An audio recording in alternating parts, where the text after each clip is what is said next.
A mother's search for her daughter spans 2 decades. She no longer knows what her child looks like. Will digital technology help locate her? A man slays his family and vanishes without a trace for 18 years. Can the work of a sculptor flush him out of hiding? 2 hunters stumble across human remains. Can an artist put flesh on the bones and give the victim a name? Forensic artists combine science, intuition, and skill to build likenesses of the murdered and the missing. Their work can reunite families or help solve a murder, creating faces of hope and faces of tragedy.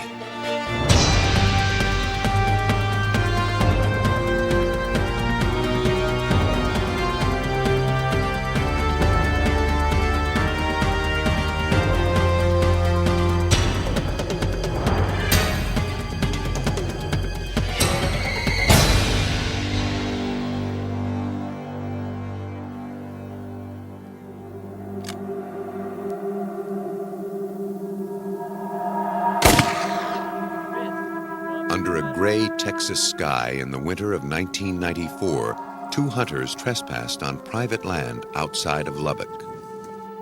But their offense would pale in comparison to what they'd discover that day in remote Yellow House Canyon. They stumbled onto the partial remains of a human skeleton and a white, high-heeled shoe lying nearby. Though alarmed by their discovery, they knew if they called the police, they'd be fined for poaching. The hunters decided to leave the bones for someone else to find. But when they told a friend what they'd seen, he called the sheriff. The hunters agreed to take Deputy Tom Watson of the Lubbock County Sheriff's Department to the site of their find. Watson immediately suspected the remains belonged to a murder victim, dumped in the canyon to conceal the crime. Only the skull and a few bones remained. Over time, animals must have dragged away parts of the body. Watson directed his deputies to tape off a wide area to be searched for more evidence.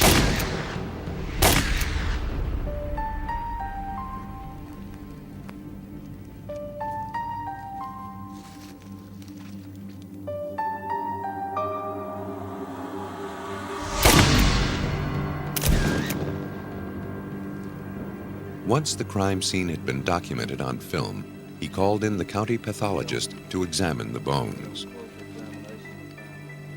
The pathologist collected the bones and took them back to his lab, where they could be examined for signs of trauma. I don't believe we have any local people missing.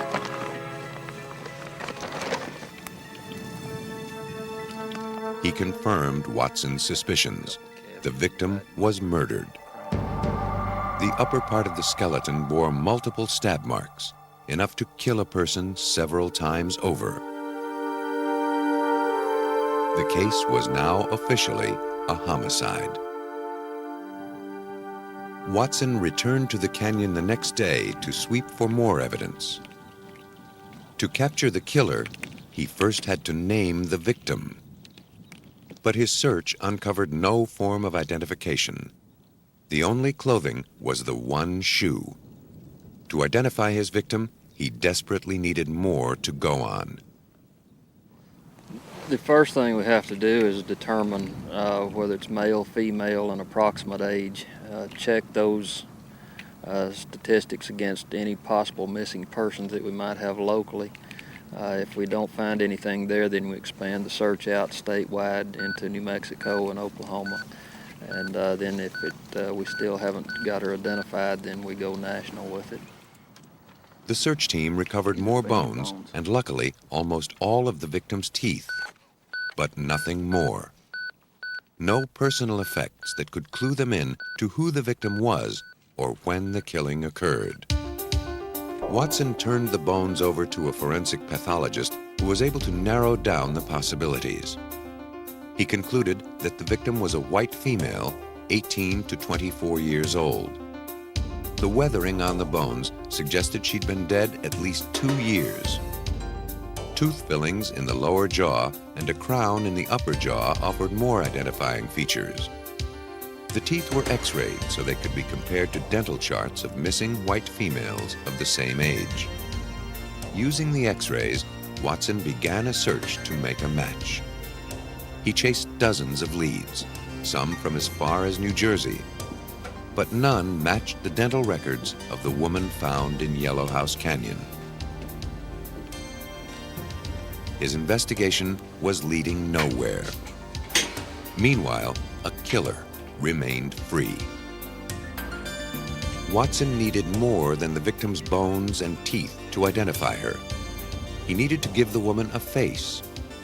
For that, he turned to one of America's leading experts on facial reconstruction. Karen Taylor has worked for the Texas Department of Public Safety in Austin for 16 years. As a forensic artist, she helps identify skeletons by recreating what the person looked like when alive. Her images are distributed by police and the media in the hopes that the remains will be identified. Using techniques she's developed over the years, Taylor has had remarkable success.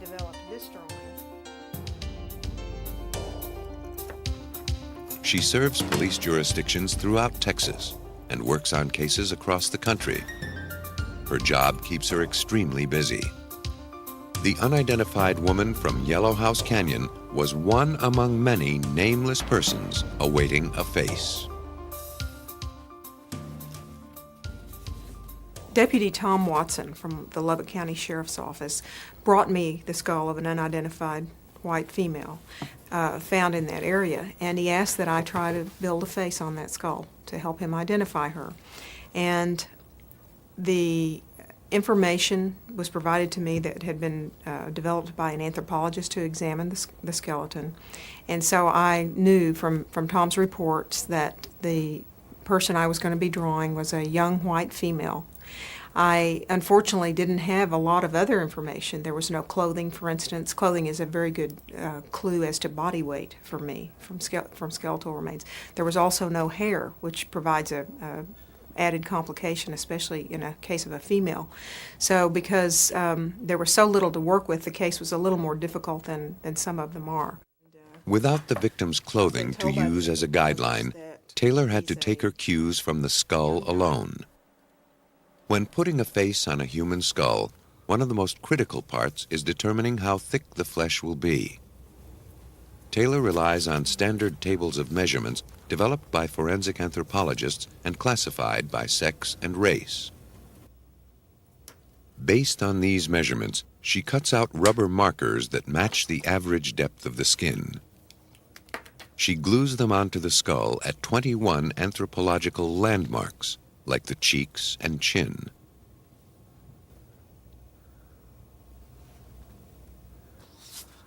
When the markers are in place, photographs of the skull are taken. For Taylor to accurately draw the face, the photographs must be exactly life-size and not distorted at all. After placing transparent paper over the photograph, she uses the rubber markers as guides in drawing the facial contours. It's the first step in recreating the image that may lead to the identity of the victim. Taylor also relies on scientific formulas to draw in the eyes, nose, and other features. The average human eyeball is between 24 and 25 millimeters in diameter. Since this is also the size of a U.S. quarter, Taylor has a convenient tool for tracing in each eye. I also know from reading some ophthalmology texts that the average person has an iris diameter, an iris width really, that is between 11 and 13 millimeters. And I have little red lines on this scale showing the average range. So And I've checked it on a number of people, and it seems to hold true for most everyone. Most everyone's iris will fall right in that range. Taylor relies on her knowledge of anatomy to draw in the eyelids. On many people, the orbit, or eye socket, has a raised piece of bone on its outer edge. The inner edge of the socket has another bony landmark. These are the points of attachment for the ligament that stretches across the eyeball and controls the movement of the eyelid. Our upper lids are curved slightly more than the lower lids. They tend to drop slightly over the top of the iris when looking at a person in life. Taylor next draws the victim's nose, relying on some rules of thumb and hints provided by the skull. Surprisingly, we do have some pretty good information about noses to help predict the look of a nose in life based on the bony clues. Because the victim was a white female, Taylor knows to add 5 millimeters to each side of the nasal opening. That represents the width of the nose. If the victim were African American, Taylor would add 8 millimeters to each side. A bony spine at the base suggests how far the nose projects.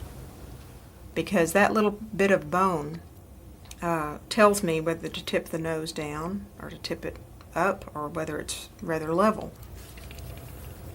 And so I'm looking at the profile to determine that angulation of the nasal spine, and that gives me a hint. In this case, this is quite an upturned nasal spine, so I want a tip of a nose that's up. She's a young girl. She's got a youthful little nose.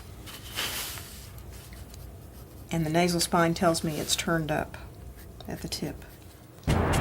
When the mouth is relaxed, the lips tend to cover the 6 front teeth. When we smile, we flash as many as 10 teeth. Taylor draws the unidentified woman's mouth in a relaxed expression to give her a neutral appearance. So if I make a mark at the outside of those canines, that should give me an approximation of the width of the mouth. If you can see the staining of the gum line at the edge of the enamel of the teeth, gives us a ballpark idea of the vertical dimension for the lips. And again, I know that she's young, I know that she's white, so I'm thinking young white female as I draw this little mouth. From a faceless skull, Taylor will soon create the image of a woman. She hopes it will give a name to the victim and eventually name the killer. As Karen Taylor added the finishing touches to her portrait of the unidentified woman, the victim's face was reborn. The image was now ready for prime time. Taylor's drawing was shown on television and local newspapers, giving anyone who recognized the woman the opportunity to provide information about her. For Sheriff's Deputy Tom Watson, the broadcast was a defining moment in the case. This particular case was very frustrating for the first 6 months because we were not able to identify her. We were about to the end of all of our options as far as getting her identified until we did have the forensic drawing made. And once we aired that on the media, within a week we had 2 callers gave us the name of the dead girl. The callers identified Taylor's drawing as Belinda K. Tillery, who'd been missing for 2 years. One of the callers was Tillery's mother, who had lost touch with her daughter. The face on the screen delivered an eerie shock of recognition. Now, with a name to go with the face, Taylor obtained a copy of Belinda Tillery's driver's license photograph. She compared it to her drawing to study the similarities that led to Tillery's identification. The resemblance was undeniable. She has narrow or rather close-set eyes, and yet very broad face, broad cheeks. And this small nose, and the width of the nose proportionately is very close here. The mouth size is almost exactly right, and the fact that there's a very wide chin favorably compares also. For closer identification, Taylor superimposed the photograph of Belinda Tillery onto the victim's skull. As I was able to get the facial image on top of the skull and start to compare it, I had a couple of difficulties by this method. One being that her face is slightly turned in her driver's license photo, therefore I can't quite get the nose position correctly. However, when I put the eyes pretty much centered in the orbits, I see that she does have the facial width that my drawing shows and that I could see in this skull. So I could see that it's a pretty favorable comparison, and we probably should go ahead with finding dental records on this person if possible to make a more positive comparison. A positive identification couldn't be made until X-rays of the victim's teeth were compared with dental records of Belinda Tillery. From Lubbock. Dr. Yeah, David Tom. Duell, Okay. a forensic dentist with the And here are Texas the, Department Yeah. of Public Safety, on the made the skull. comparison. He found the bone structure to be the same. Teeth with fillings matched. Both X-rays showed a root canal on the same tooth, and a temporary crown was identical on each film. Dr. Duell declared it a match. Taylor's work had identified the victim. Is it a root canal? It was now up to Deputy Watson to track down the killer. He started by interviewing Belinda Tillery's friends and neighbors. Watson learned that Tillery had had an abusive boyfriend named Troy Armstrong. It was rumored that he'd become angry when she told him she was pregnant with someone else's child. Watson obtained a photograph of Armstrong and went looking for him. He tracked him to Roswell, New Mexico. There, he searched the town. He questioned the locals, digging for any lead he could find. But Armstrong was gone. He'd found out that he was a suspect in Belinda's murder. Back in Lubbock, as Watson gathered more information, a picture of Belinda's last days became clearer. It had been 2 years since anyone had seen her. That's when some folks heard she'd gone camping with Armstrong. He liked to camp in Yellow House Canyon. It was a remote place that he knew well.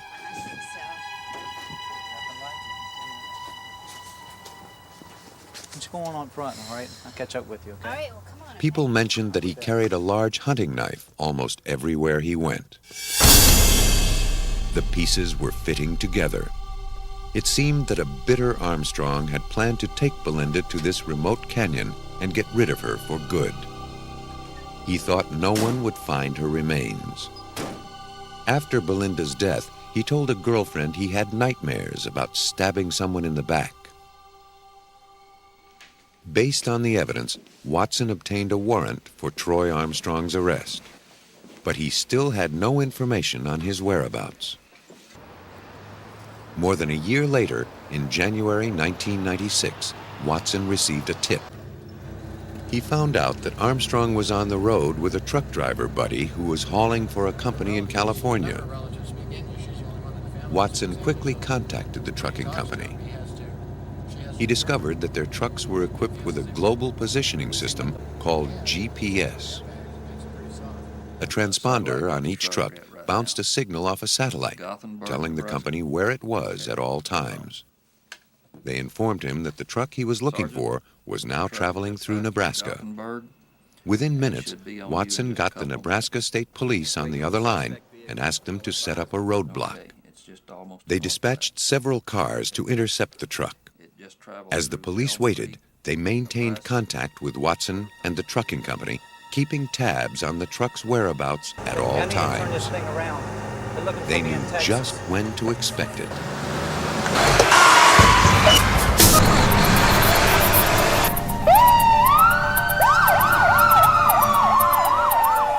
When the truck came barreling down the highway, the driver saw the roadblock ahead. He tried to escape, but the police sprang into action. Once the truck was halted, the police moved in. Hiding inside was Troy Armstrong. Police officer, get your hands he was arrested for the murder of Belinda Tillery. By now, evidence against him had mounted. A former girlfriend and others admitted that he had confessed to killing Tillery. On December 5th, 1996, Armstrong was convicted for murder and sentenced to life in prison. Karen Taylor's lifelike reconstruction of Belinda K. Tillery was the key to solving a difficult case. Without it, the victim would never have been identified, and the killer never brought to justice. Like the artist she was trained to be, Taylor relies on pen and paper to capture likenesses. Elsewhere, scientists are beginning to apply digital technology to achieve a similar goal. At Colorado State University in Fort Collins, they're developing equipment to match faces to skulls with laser beam accuracy. Mechanical engineering professor Patrick Fitzhorn and a graduate student combined computer-aided design with laser technology. They created a system that scans three-dimensional objects and reconstructs them in a computer. So what this machine can do is build a three-dimensional surface mesh, computer surface mesh, of a human skull that we can then play with on the computer. We can scale it up and down, we can move it through space. As the skull rotates slowly on the platter, a laser beam strikes it at 10,000 to 50,000 points. A sensor measures the distance the beam travels as it reflects off each point. The results are fed into a computer that creates a digital version of the skull. The image is virtual, but its application is real. And obviously what we want to do with it then at that point is to fix it in space, to take a scanned facial photograph and to map the photograph on the skull to see whether there's a match or not. A photograph of the would-be owner of the skull is also scanned. The digital photo can be cleaned up and sharpened. Here, Fitzhorn made the photograph semi-transparent so he could superimpose it over the skull. Now he can compare their features. But here you can see the teeth in here. There's the bridge of the nose. Here are the eyes. There's the eyeball in its orb. There's the other eyeball in its orb. There's the end of the cheekbone here. The jaw line down in here. Currently, a forensic artist relies on his best guess to determine whether a photograph matches a skull. He takes measurements and superimposes a photograph over a skull. But if the picture was taken from an odd angle, it could distort the results. The mouth doesn't match up. And now what we're seeing is how the skull is oriented. You can see how it's rotated in here with respect to the photograph. So here, this is the plane that the photograph is in, and you can see the skewing of the skull with respect to it. Again, trying to line the skull up in orientation with respect to the way the face was oriented when the camera photograph was taken. Fitzhorn can rotate the skull and reorient the scanned facial photograph to minimize the distortion. Some photos aren't clear enough or are too distorted to enhance, defying efforts to make a match that's 100% certain. But Fitzhorn is convinced that his method is much more precise, less subjective than previous methods. But one of the things that I'm really excited about is the potential to take 4 or 5 points on the skull, to take 4 or 5 matching points on the face, and actually attempt to compute whether or not there's a match. What we'd like to be able to do is numerically compute this fit on the computer and then say something, be able to say something like this is a 95% probability of match, or this is a 35% probability of match. As Patrick Fitzhorn and his colleagues perfect their computer face matching system, forensic artists in Louisiana are on a different mission. Instead of applying digital technology to identify the dead, they're hoping to use it to find the living. In this case, a girl who's been missing for over 20 years. In 1976, in a small town in Louisiana, a family argument turned sour. It wasn't the first time Geneva Martin and her teenage daughter argued. But what started out as a typical mother-daughter conflict soon turned into a 21-year ordeal for Geneva Martin. She was 16 years old, you know. She let her opinion be known, and I let my opinion be known, and she wasn't any more wrong than I was. The argument ended as many before. The two went back to their chores without saying a word to each other. Then Donna decided to leave. Bye, Mom. She said she was going to her grandmother's house. It was 2:30 p.m. By 5, she hadn't returned, so her concerned mother went looking for her at her grandmother's. But Donna wasn't there. Her grandmother said Donna had gone next door to play cards with her Aunt Peggy. Well, didn't think anything about it, went back home. When she wasn't home at 9 o'clock, we went to Peggy's, and there was no Donna. Donna Martin had run away from home before, but this time it seemed like she wasn't coming back. Despite many attempts to find her, almost a year passed before Geneva Martin heard any news of her daughter. Then, one of Donna's friends told Geneva she had picked up Donna on the road and given her a ride to an apartment she was sharing in Baton Rouge. Geneva, desperately wanting to patch things up with her daughter, went to find her. But when she got there, the apartment was vacant. All that remained was Donna's name on the mailbox. The manager confirmed that Donna had been living there. Excuse me, are you Mrs. Clark? I took a picture of Donna to her, and she told me, yes, this was the young girl that had lived in the apartment with another married couple. From there, we found nothing. Despite all she did to find her daughter, the trail remained cold for more than 20 years. Today, Geneva Martin hopes researchers at Louisiana State University will help heat it up again. Forensic anthropologist Mary Manheim and forensic artist Eileen Barrow use computers to simulate the aging process. If they can produce an accurate likeness of Donna Martin today at age 37, her mother may have a chance of finding her. LSU's Forensic Anthropology and Computer Enhancement Services, or FACES, is an ambitious program that's collecting data on the subtleties of the human face. Among its objectives, to develop precise standards of measurement for tissue thickness on the human skull. The information is used by forensic artists trying to build faces from bare bones. Until now, they relied on measurements based on cadavers. Manheim believes that using live subjects will produce much more accurate measurements. By using living models, Manheim can select from a much broader and more complete statistical range.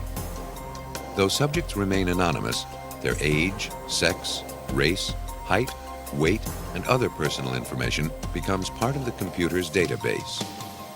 To measure tissue thickness, she uses an ultrasound scanner, like the ones used to show a fetus in the womb.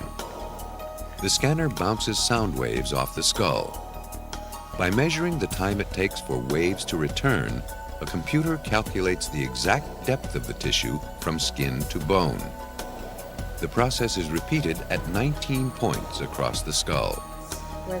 We've scanned over 400, almost 500 people now, and those range in age from 2 years of age to approximately 74 years of age.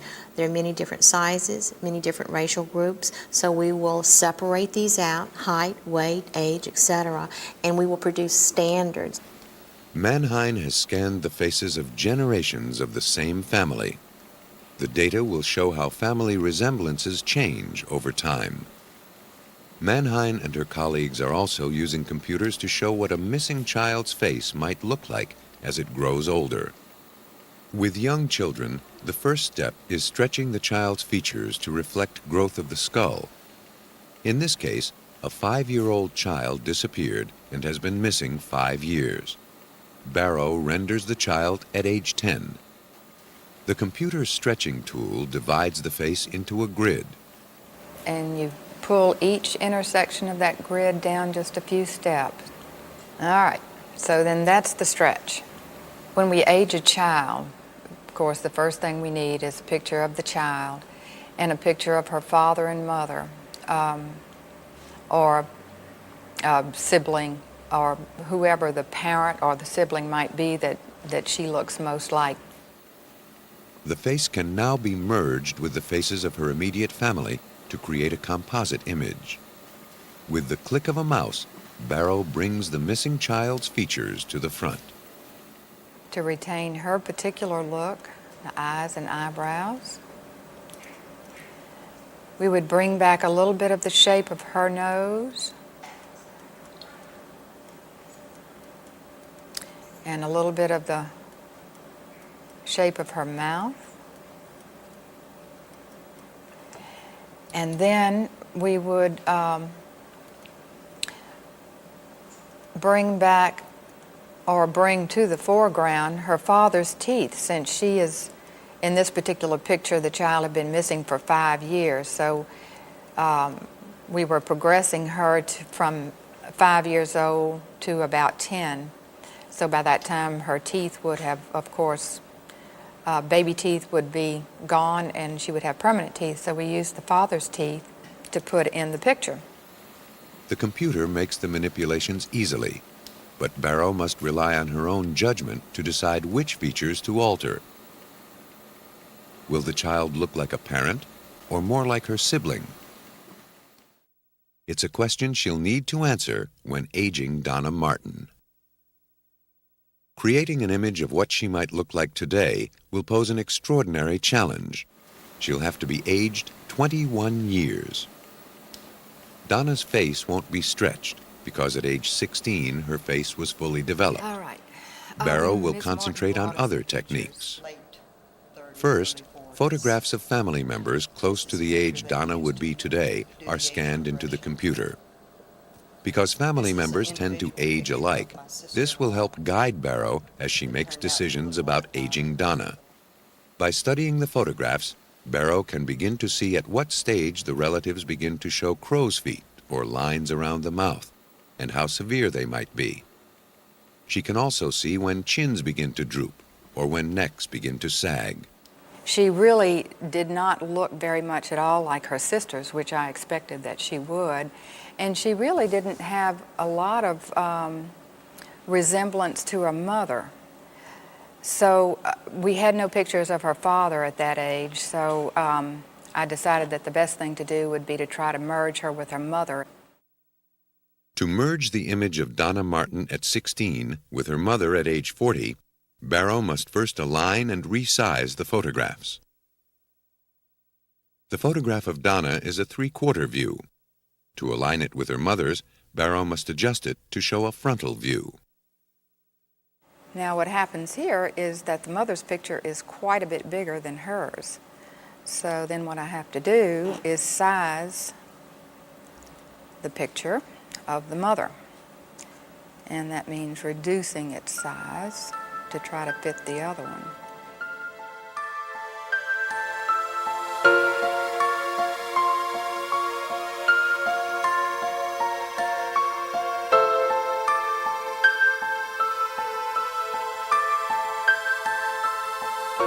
Barrow patiently and meticulously merges the photographs. She makes sure Donna's features remain dominant, while taking some physical cues from her mother's image.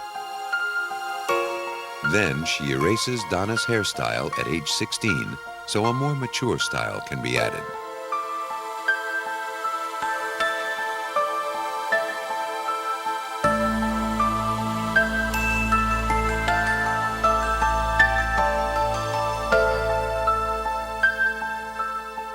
Finally, the transformation is complete. The 16-year-old Donna Martin has become a woman of 37.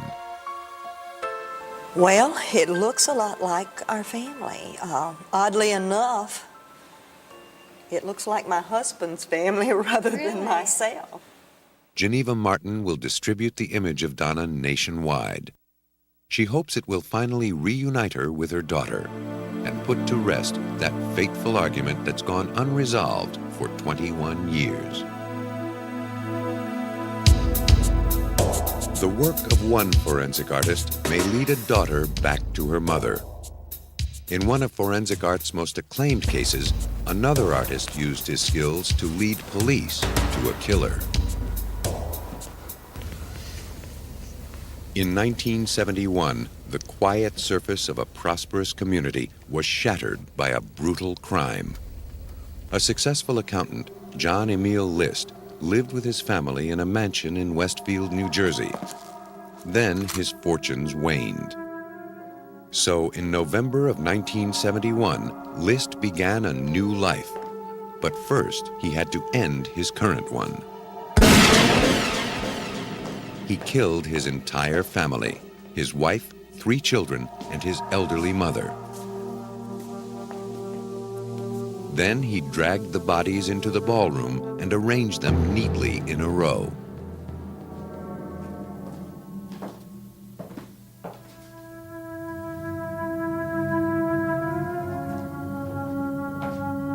He tried to clean as much of their blood off the floor as he could.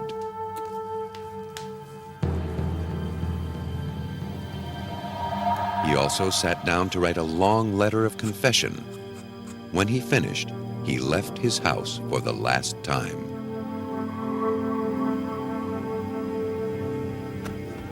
A month passed before the Westfield police received a call from a woman concerned about her neighbors.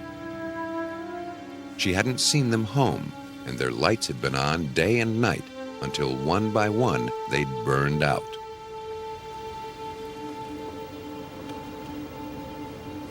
I'm back either. I think we're going to have to make entry. When the police arrived, they found an unattended mansion in need of repair. They looked around the outside of the house until they found an open window.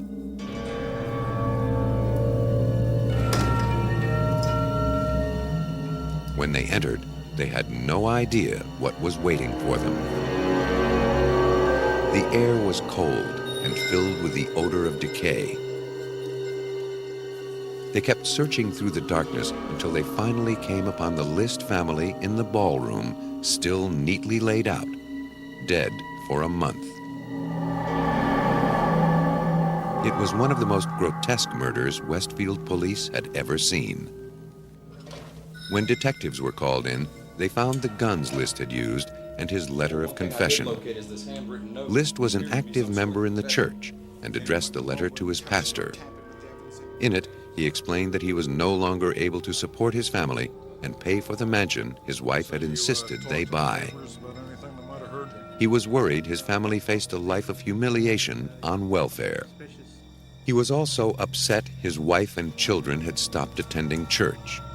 He felt his daughter had taken a misguided interest in acting, which threatened to deny her status as one of God's children. At least, he concluded, I'm certain they've all gone to heaven now. After slaying his family, List left his car at New York's Kennedy Airport and took a bus heading out of town.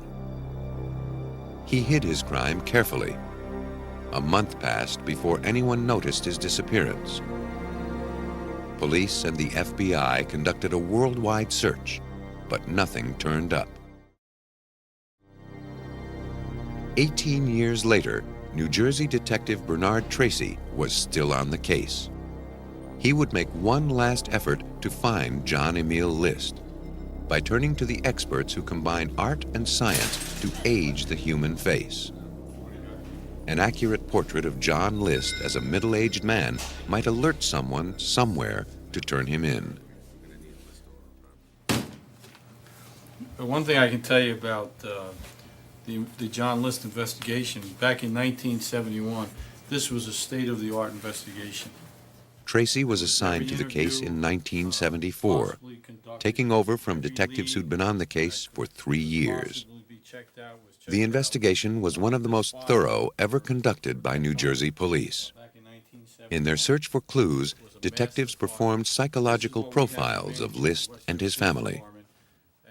We did little profiles on the victims. That was John List, his oldest son. His son Frederick, who was 13 at the time.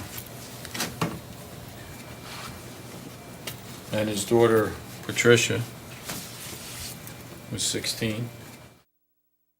Though the case had cooled by 1974, Tracy was convinced John List was still alive. The common case is that when a person kills people close to them, they kill themselves shortly thereafter. If he wasn't found shortly thereafter dead, a victim of suicide, then I believed he would still be alive. It was just a question of where. In an effort to find out, Tracy persuaded a television producer to include the case in a series on fugitives from justice. The producer, in turn, enlisted the expertise of Philadelphia forensic artist Frank Bender to sculpt the face of List as he might appear at age 63. The sculpture would appear on television for millions of people to see. If Bender could produce a good likeness of John List 18 years after the crime, he might finally be found. To help guide his imagination as he adds years to a face, Bender carefully reviews the subject's background and his habits, knowing they're unlikely to change. Behavior can influence how a person ages. Before starting the List project, Bender thoroughly researched his subject. He discussed List's psychological aspects with forensic psychologists and police experts. Relax. If you mow your lawn in a suit and tie, you're not relaxed. It's about staying in control. He'll still be wearing probably the same clothes, the same type of bow tie. None of that's going to change. You know, I've been going to a church on Sundays, and as often as I can, to try to get the feel of like what his environment is really like. Any clue police gave him about List's life helped Bender form an image of how he may have aged.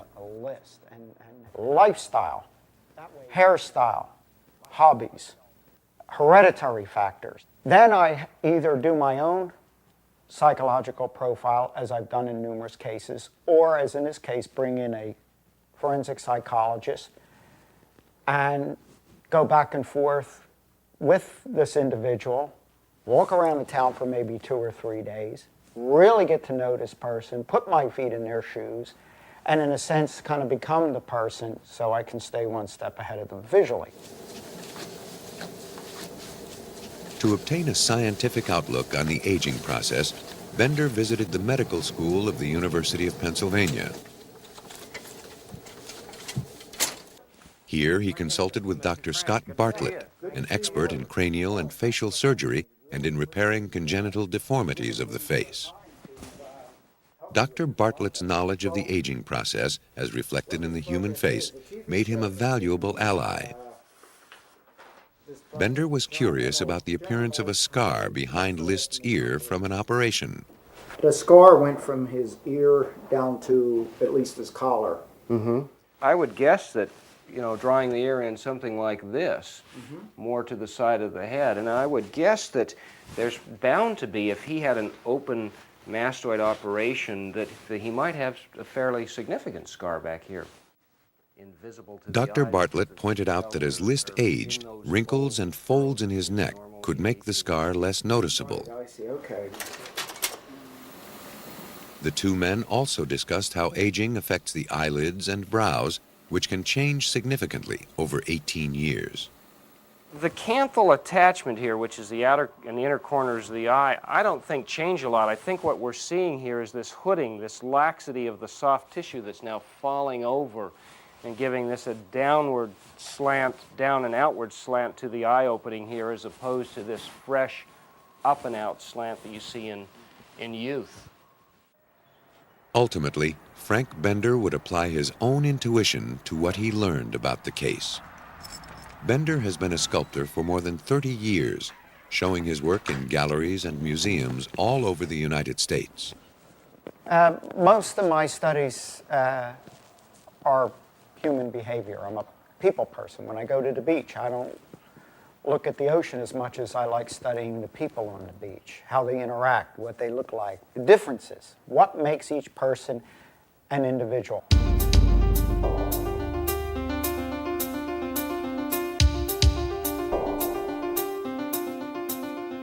Beginning his sculpture of John List, Bender had a problem. He had to construct a three-dimensional model, yet the only available photograph of List was a frontal view. There were no pictures showing a three-quarter or side view. Bender would rely on his experience as a commercial photographer to study the photograph and analyze its three dimensions based on highlight and shadow. Now, with fugitives, you have old photographs. The most important thing with a fugitive, I found, is to stay within the perimeters of the skull. The same as facial reconstruction. This is where the similarities lie. If you elongate the head, you theoretically are changing the shape of the skull, the foundation underneath. As he worked on his sculpture, he checked his work with acetate overlays made from the 20-year-old photograph. I take an old photograph, enlarge it to what I feel would be life-size, do acetate overlays, and then lie it over the sculpture as I'm working on it to make sure that I'm within the perimeters of the skull. As a face began to emerge from clay, Bender delved ever deeper into the mind of John List. I felt that John List wanted to kind of be, in a sense, a generic individual. Wanted to blend in, didn't want to create waves. Wanted some peace in his life, which he never got from his wife. And this started building up his anxiety. I really believe he tried to get this through the church and was getting it. But when he came back home, it was complete overload.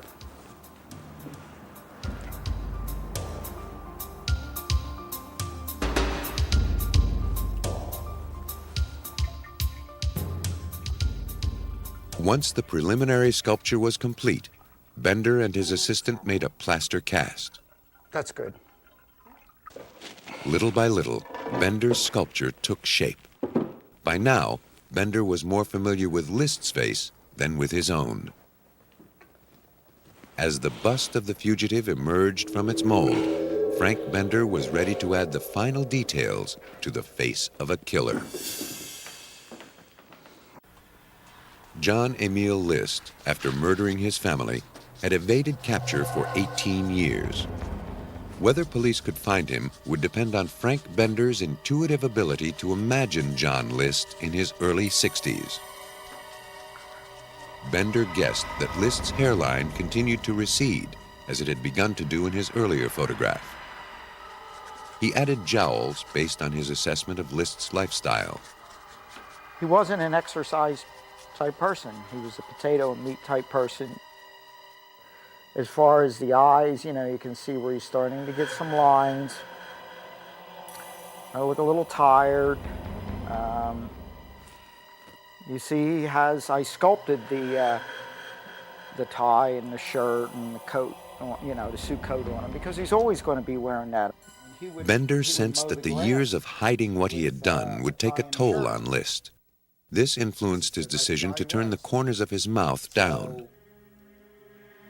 You can see the corners of the mouth going down here rather than up like the photograph, which I'll bring right over. And you can see how they turned up. After 20 years, I'm having them go down.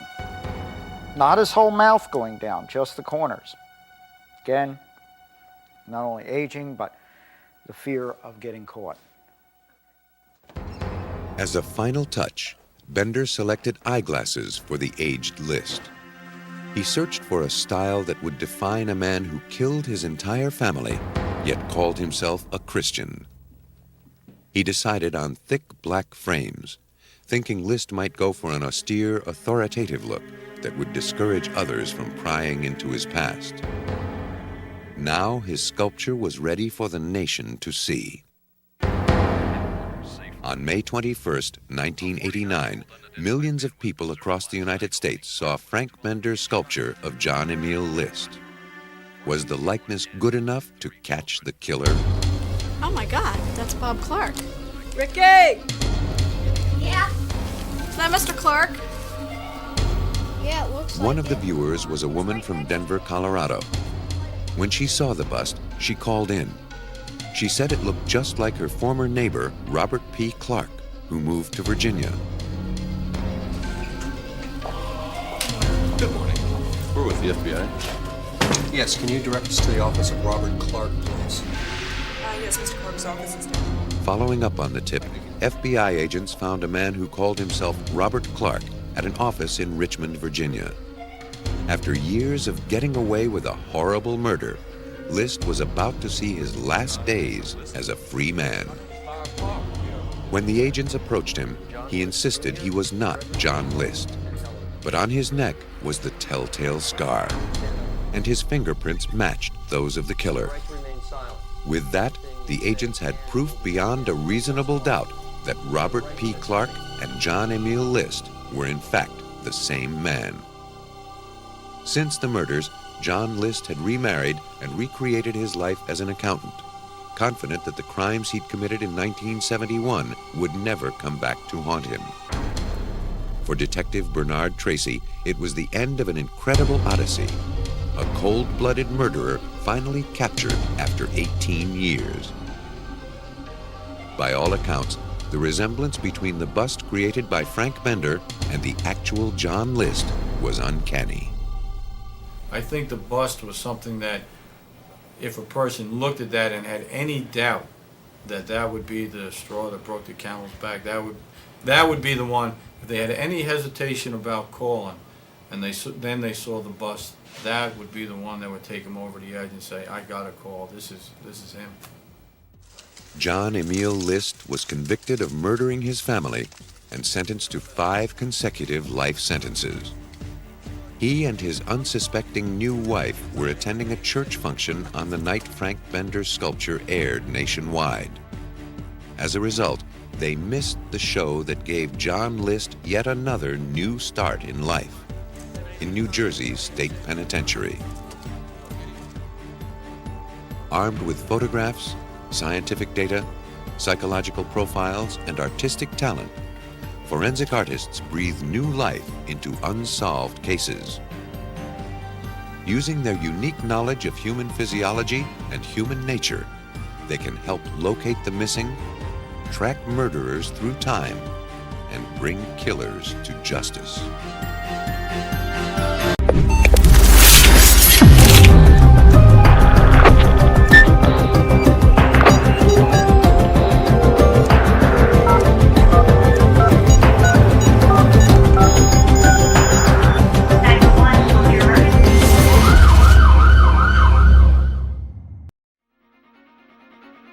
Investigators on the scene of a drug overdose find themselves matching wits with a serial killer. Something in the water has killed an office worker in Arizona. Her colleagues are lucky to be alive. Now detectives must decipher a mass poisoner's chilling agenda. When a healthy woman is found dead in her bath, investigators know she didn't drown on her own. Chemistry confirms there's more here than meets the eye. But can it lead them to the killer? Our material world is built on just 113 kinds of atoms. Their combinations can produce a world of good, but in the wrong hands, they're just bad medicine.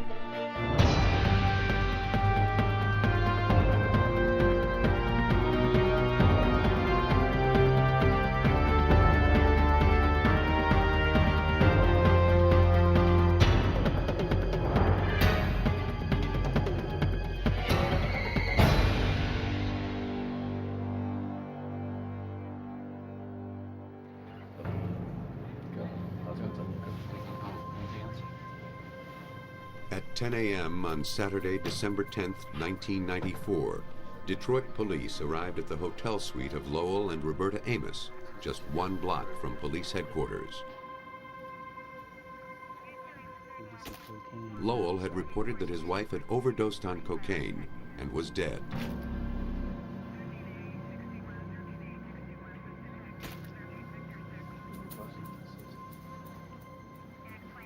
Police found a cocaine straw and playing card in the nightstand, but no signs of the drug. Mr. Amos said he panicked and flushed it when he woke to discover that his wife was dead. To police, it seemed that Amos had done more than dispose of the cocaine. The room was neat as a pin, practically scrubbed clean. The bedding where the victim lay, however, was thoroughly soiled and smeared from side to side. So how much more you got to work on there? Though the victim wore no makeup, the pillowcase was saturated with cosmetics. When the medical examiner removed the victim, it was clear that she had been dead several hours before police were notified.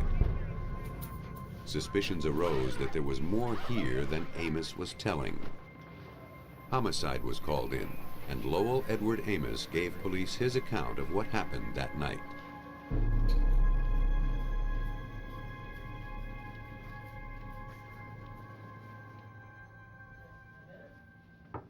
I got it. Roberta Amos was last seen with her husband in the hotel suite of his business partner, Norbert Crabtree, and his girlfriend, Darcy Smith. Fine, thank you. The event was the company Christmas party, and executives were given suites at the hotel so they wouldn't have to drive afterward. Though Lowell and Roberta Amos were unofficially separated, she agreed to accompany him to the party. Afterward, Crabtree had invited Lowell and Roberta to his suite to continue celebrating. They stayed until 4:30 a.m.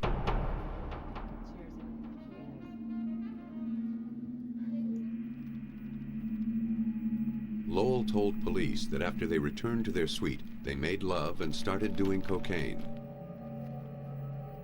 Lowell fell asleep while Roberta continued using the drug. He said that she had sinus trouble and couldn't snort it, so she found other ways to get it into her system. She must have overdosed while he slept. Because drugs were involved, he was afraid to call the police right away and flushed the remainder. But that didn't adequately explain why he waited so long to call authorities.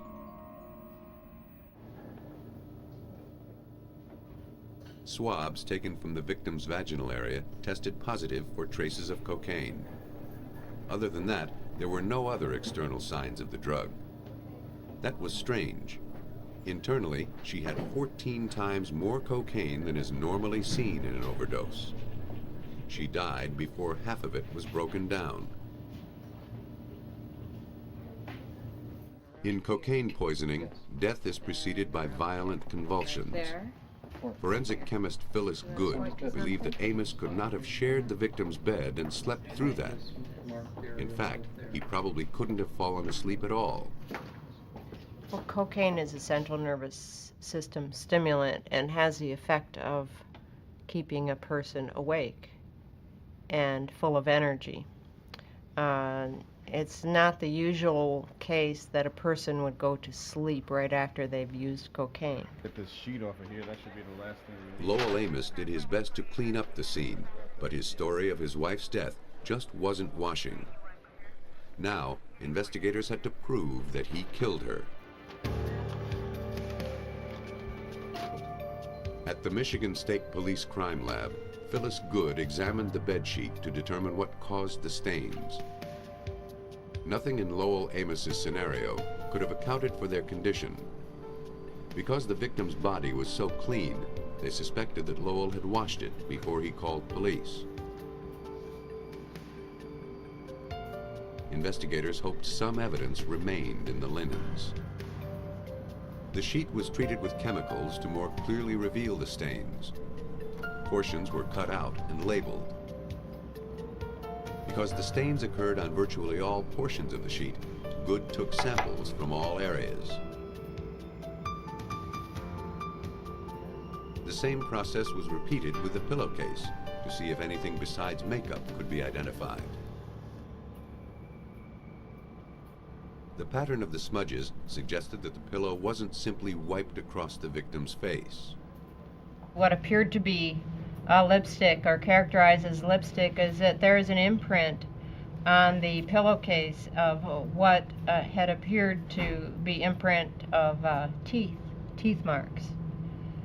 And they are located in this area under the blue spot. The blue coloration is from laboratory testing. People at the Christmas party told police that they had seen the victim wearing makeup. When her body was found, she had none, but the pillow revealed she went to bed wearing it. Apparently, she had bitten hard on the pillow, or the pillow had been pushed hard into her face before she died. Now, once we do A bruise on her nose suggested that it was pressed with tremendous force. The samples from the pillowcase and sheet were sent to the State Police Crime Lab for analysis. Investigators awaited the results. Meanwhile, police interviewed Norbert Crabtree and a business associate. He admitted that on the day of the death, Lowell Amos had phoned his room at 8:30 a.m. saying he needed help. He wasn't specific. Crabtree, who was awakened by the call, didn't arrive until 9:30 with another business associate. Lowell told them that Roberta was dead and gave them a bag to hold for him.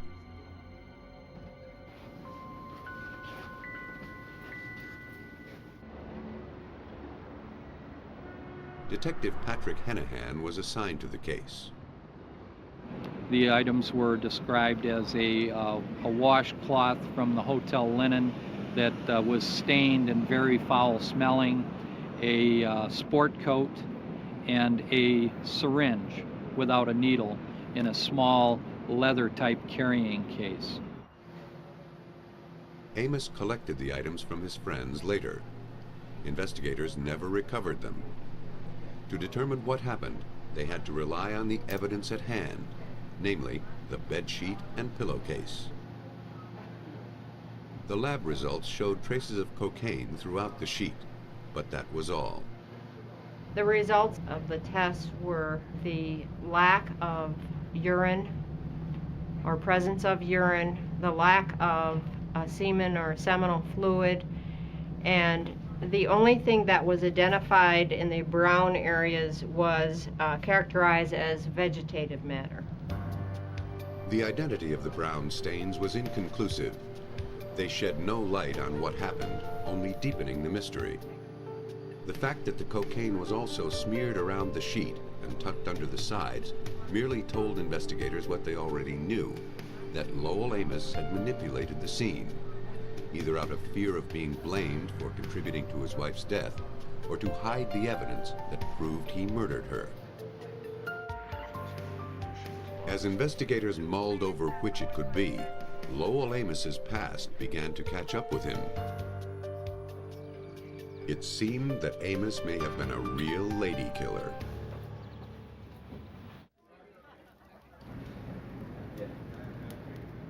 As word spread of the investigation into the death of Roberta Amos, investigators in Detroit learned much about the suspect, Lowell Amos. He had an unsettling history with women. Two came forward who said that before he married Roberta, they met him at a bar, had drinks with him, and woke up in his apartment with no recollection of how they had gotten there. Other women reported becoming violently ill after being intimate with him. They claimed they'd been drugged. But the most astonishing revelations were yet to come.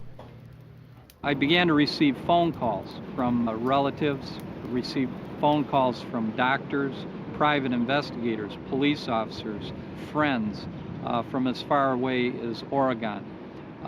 Most of the information that was coming in and was in regards not just to Roberta Mowry Amos, but also her husband Lowell Amos. I was advised that this was not his first wife to die at a young age under suspicious circumstances. None of the deaths were considered criminal at the time, but times had changed, and the death of Roberta Amos shed new light on old events. In 1994, Michigan amended its rules of evidence. past incidents could now be entered into a current criminal trial. If Amos's dark history could be shown to have some bearing on Roberta's death, the case against him would be the first one tried under the new rules. Nancy Westveld, assistant prosecuting attorney for Wayne County, Michigan, was brought in to see if the rules applied to Lowell Edward Amos. If somehow we could demonstrate what Mr. Amos's real intentions were by looking back and looking at these other women, looking at their lives, looking at their deaths, looking at how Ed Amos had treated them, and in the end, what he did to them as they died. The first Mrs. Amos, Sandra Amos, died in 1979 at age 36. The couple had been married 9 years. According to Lowell, Sandra mixed Dalmane, a sedative, with wine and must have collapsed and hit her head on the bathroom counter.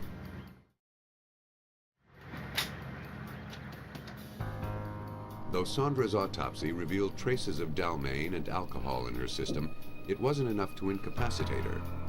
Most of the drug was still in her stomach, undigested. She showed only a small abrasion over her eye, not enough to knock her out or kill her. Her cause of death was undetermined. The circumstances were not suspicious enough to launch an investigation. However, in hindsight, one detail stood out. After Sandra was taken away, a neighbor walked in to find Amos burning something in the fireplace. He told the neighbor it was his wife's clothes, bloodied from her accident. But whatever killed Sandra left no bleeding cuts or lacerations. There was no blood at the scene, and she was taken away in the clothes she was wearing when she died. So the question became for us, what was Ed burning in the fireplace? And why was it so important that he get it destroyed before anyone saw exactly what it was? Lowell Edward Amos received $350,000 as beneficiary of his first wife's insurance. Shortly after came wife number 2, Carolyn Amos, Lowell's mistress while he was married to Sandra. You are irresponsible, no. Their marriage was rocky. The friction point was the huge insurance policies Lowell kept taking out on his new wife. When he would not drop these policies in 1988, Carolyn threw him out of the house. He went to live with his mother, Mary Tolles, age 76. He stayed with her approximately 2 weeks when she became ill and was brought to the emergency room. Her doctor commented that it appeared as though she was drugged, but none of the medications prescribed to her could account for her disorientation. At the hospital, she began to recover and was sent home. Carolyn Amos phoned Mary Tolles every day to check up on her.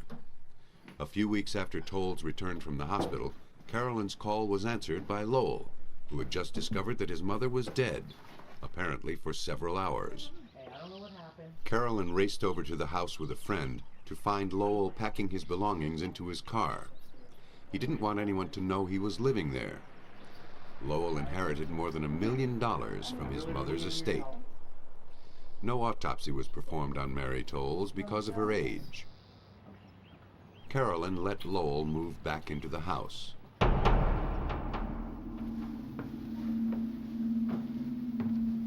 Nine months later, in the spring of 1989, Carolyn, too, was dead.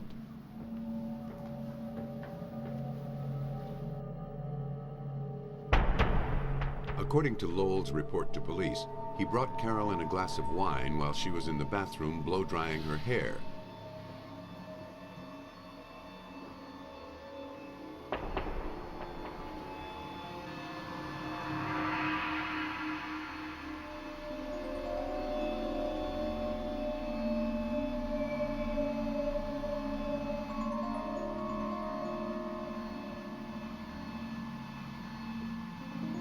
When he went to check on her later, he found her dead on the bathroom floor, eerily like his first wife.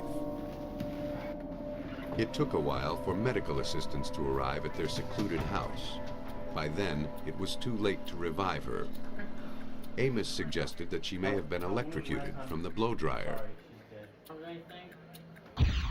An examination of the cord showed that it had been cut, but Carolyn wasn't electrocuted. Her cause of death was never determined. Though the case was never pursued, the medical crew found inconsistencies at the scene. The wine glass was missing, found later rinsed and in the dishwasher, and the position of the victim's body suggested that she had been moved. Her pajama top and her pajama pants were up at the ends, both at the bottoms of her feet as well as at her waist, hitched up, as it were, as if she had been moved. Certainly not in a position they would have been if she had crumpled to the floor. Lowell received $800,000 from his second wife's insurance policies. For investigators, Lowell Amos was the kiss of death to the women he purportedly loved. Detective Hennehan believed it had to be more than coincidence. I have had 3 close relatives of mine that have died. I've never been within 500 miles of any one of them when they died. Lowell Amos was in the company of all 4 of these persons when they died. He benefited emotionally and financially from their deaths. Like the other deaths, Roberta Amos lay dead for some time before authorities were notified. Ed wanted to make sure that each of these women was beyond help. He wanted to make sure none could be resuscitated, none could be medically brought back to life, because he wanted all of these women dead. Though Roberta Amos's marriage was failing, she enjoyed a measure of professional success. Shortly before her death, she had purchased a house with her own money. Her plan was to legally end her marriage to Lowell and make a fresh start. Though Lowell Edward Amos had no financial stake in her death, investigators believed that he couldn't stand the idea that she had rejected him.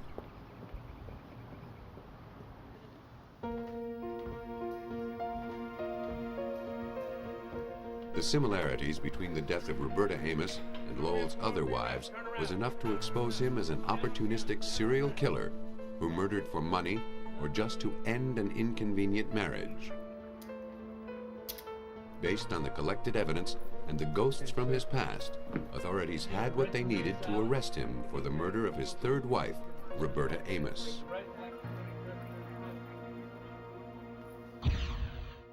From the photographs of that night, Roberta Maury Amos looked happy. She looked like she was having a good time. She must have had hope for the future then. She shouldn't have.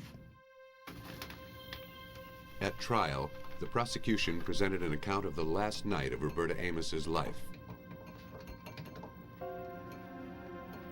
After leaving Norbert Crabtree's suite, the couple went to their own room where Lowell dissolved a large quantity of cocaine in water. He was somehow able to incapacitate the victim.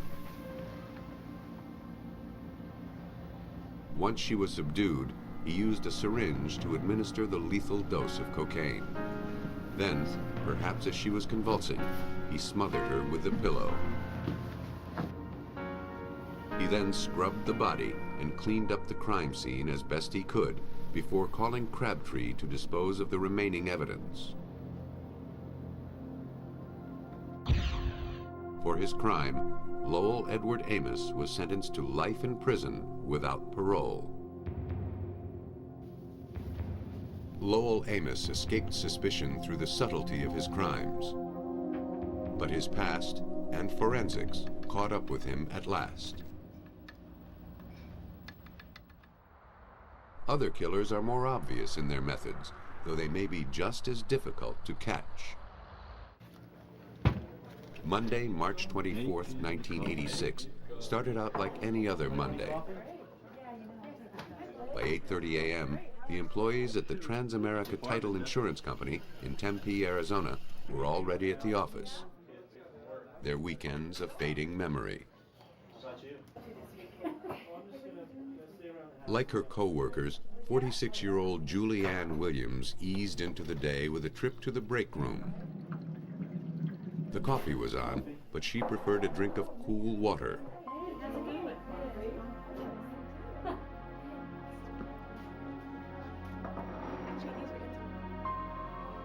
Just one sip told her something wasn't right.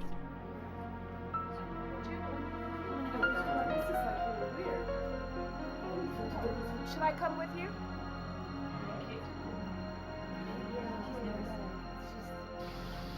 She immediately didn't feel well and headed to the ladies' room.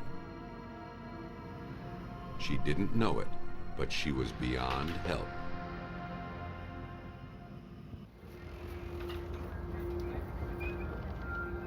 When Julie Williams was found in the ladies' room shortly before 9 a.m., she was in cardiac arrest.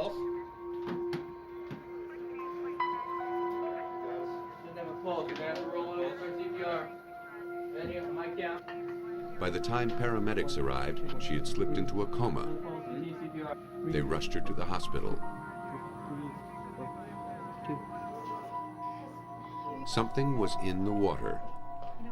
While the co-workers discussed what had happened, one of them, Diane Harry, was on the phone to her husband. She was more concerned than the rest because something similar happened to her just a few days before. By the time police arrived to investigate, Diane Harry's husband, Louis Harry, was already there, looking for what might have poisoned the water. Okay, fine. You take care, okay? But it wasn't just the cooler that was tainted. Tempe Police Sergeant Mike Palmer led the investigation. I detected an odor within the room. Upon examining almost every cup or container of any type and the coffee pot that was in there, I could see that there was some type of substance in almost all of them. At that point, we decided that someone had purposely placed whatever this material was in these containers in order to injure people.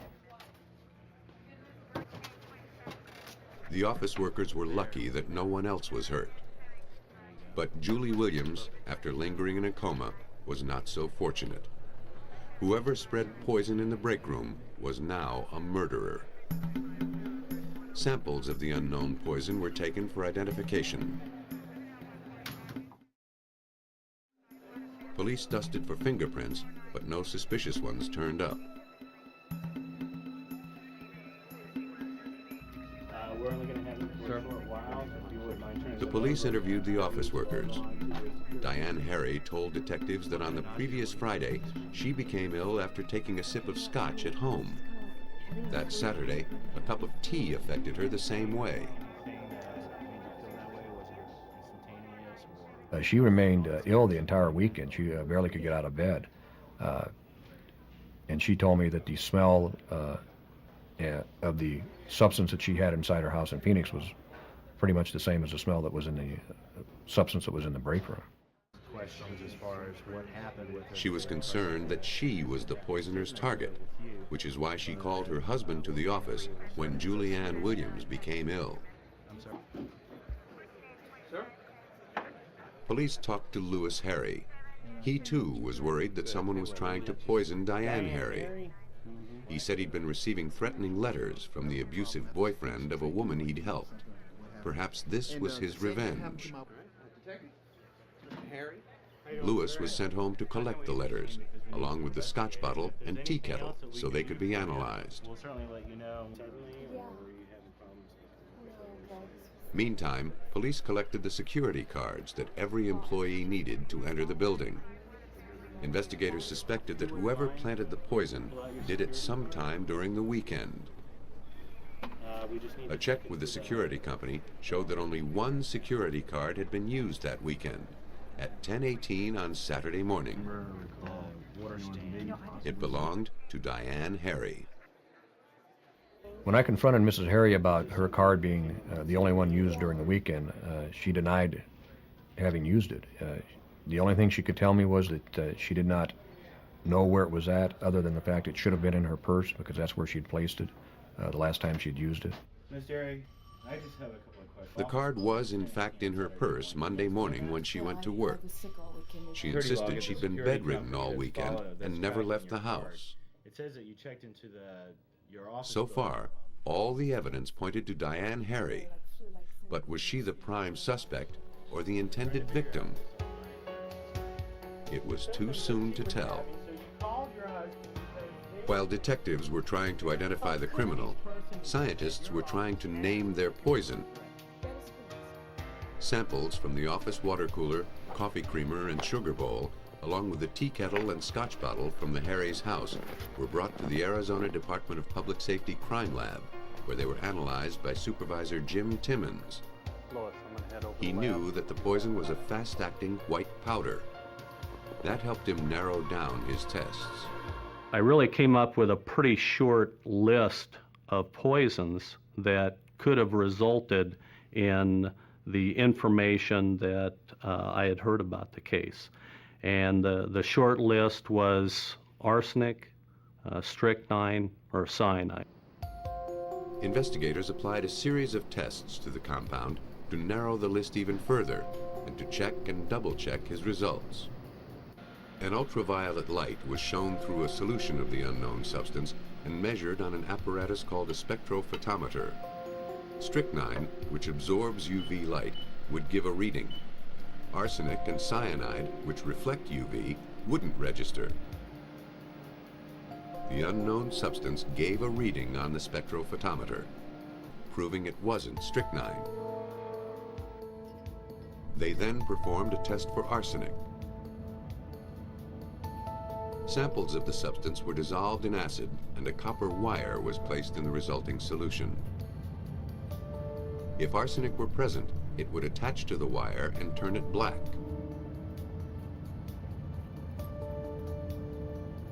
No arsenic was present. The unknown poison in the office and in the Harry's home was most likely cyanide. To be certain, Timmons used a commercial kit for identifying cyanide. It's actually a very simple test, but it involves some pretty complex chemical reactions. Ultimately, what happens is a red dye is formed if you have cyanide, and you test this on a paper strip that you drop into a solution. And in this case, it was positive, indicating cyanide was present. To remove all shadow of doubt, Timmons further confirmed his results with a gas chromatograph mass spectrometer. The substance was sealed in a test tube of acid. If it was truly cyanide, it would form hydrogen cyanide gas, like a mini gas chamber. The gas was drawn off and injected into the apparatus, which confirmed that the cyanide gas was created. The battery of tests would provide essential forensic evidence for the courtroom if the poisoner was ever brought to trial. Timmons was not done yet. Cyanide most commonly appears in two forms, sodium cyanide and potassium cyanide. Both are equally lethal. A technique called energy dispersive X-ray analysis allowed him to simultaneously check for various elements in the compound. He found potassium. Samples from the office and from the Harry's home gave identical results. Both were potassium cyanide. The water cooler alone had enough cyanide to kill 150 people. The killer had set his or her traps in both places and cast a wide net to catch one victim. Diane Harry was either lucky to be alive or trying to disguise her role as the poisoner. The questioning continued. I questioned Miss Harry about her husband's ability to get her electronic card that allowed access to the building, and she stated that he could have, but as far as she knew, it was in her purse. She indicated to me that she was not sure where he had been on that Saturday morning from approximately 9 in the morning until 12:30. If Diane truly didn't use her security card on Saturday, perhaps her husband did. He was the only other person who would have had access to it. He said he was running errands that day. He couldn't account for his exact whereabouts at the time the card was used to enter the building. He insisted that the killer was the jealous boyfriend of the woman whom he had helped. He had the threatening letters to prove it.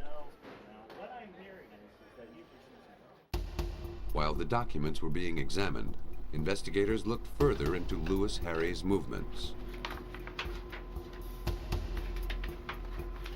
Their quest took them to a convenience store across the street from his wife's office building. We were able to find an individual who actually observed a black male subject driving a blue sports car, which is what Mr. Harry drove, enter at the approximate time that his wife, Diane Harry's key card was used to open the door to the business. That gave investigators the leverage they needed to serve a search warrant on Louis Harry's office. He worked in the athletics department of a community college. In the wastebasket, detectives found a label from a chemical supplier, some white powder on a bookshelf, and a small plastic knife, also speckled with powder that was later identified as cyanide.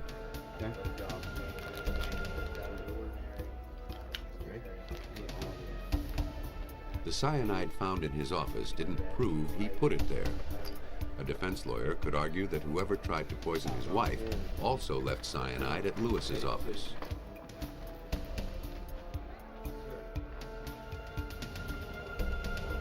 But the next discovery would be much more difficult to explain away. Also, there was a legal pad that we found that had the handwritten version of the threatening letters that had been mailed to him, the last few of the threatening letters. The pad and a box of envelopes were brought to the Department of Public Safety, where they were analyzed by forensic document examiner Bill Flynn. In many ways, handwriting is even more individualistic or individualizing than DNA for this reason. There are groups of people in society like monozygotal twins or identical twins who do in fact have identical DNA characteristics. However, in forensic handwriting identification, we've never found any two people that have exactly identical handwriting characteristics. The handwriting on the letters was compared to samples of Louis Harry's writing taken from business forms at his office and at the Department of Motor Vehicles. Flynn was able to say that Harry had actually written the drafts of the two threatening letters he claimed were sent to him. After he perfected his wording longhand, he typed the letters and mailed them. An analysis of the envelopes proved it. The letters that Harry presented to police were sent in slightly defective envelopes. The unused envelopes in the box confiscated at Harry's office bore similar flaws. Flynn exploited that weakness to strengthen his case. A defect of the type that we had seen in that envelope was actually rare. The reason it was rare is that it would be severe enough to shut down the line. They would actually have to clear the envelope-making line and restart it in order to clear that type of error. For Louis Harry, the defective envelopes were especially incriminating. But they didn't seal his fate. Forensics had proved only that he'd sent himself the threatening letters. Now it had to prove he'd carried out his poisoned promises. To tie Louis Harry to the poisoning of his wife's office, detectives needed to prove that he'd purchased the cyanide. They went to the chemical company listed on the label found in his office and obtained their sales records. The clerk recalled selling potassium cyanide to an African-American male. On the receipt, the name was Charles Holly. An African-American man named Charles Holly was contacted. He told police he'd never purchased cyanide. His signature wasn't close to the one on the receipt.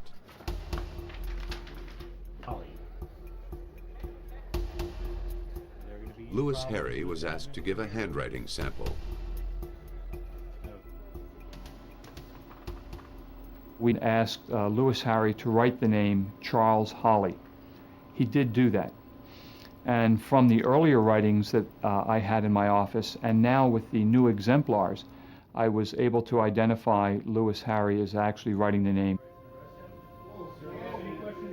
That was all detectives needed to make their case against Lewis Harry.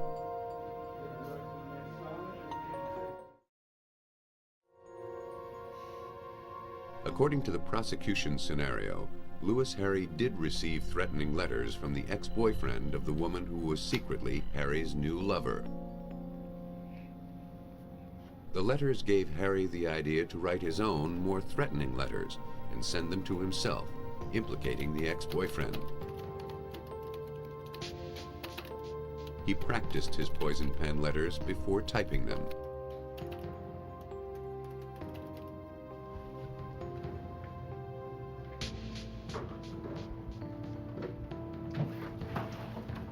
When his attempts to poison Diane Harry at home didn't work, he secretly borrowed her security card, sneaked into her office, and poisoned everything he could find in the break room. He was a frequent visitor to his wife's office, so his fingerprints weren't suspicious. But when his wife called him after Julianne Williams was poisoned, he wasted no time coming to the office to leave even more prints while pretending to show concern. Diane Harry's trust in her husband was steadfast to the end. Throughout the investigation, she refused to believe that he could be the poisoner. Though she remained unconvinced by the evidence, the jury saw it another way. For the murder of Julianne Williams, Lewis Harry was sentenced to life in prison for first-degree murder, plus 105 more years for attempted murder. He's serving at least 95 years.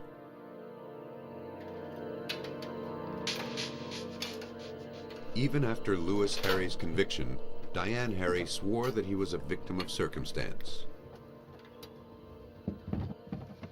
Her feelings changed a year later when her brother uncovered the box of cyanide hidden in the Harry's attic.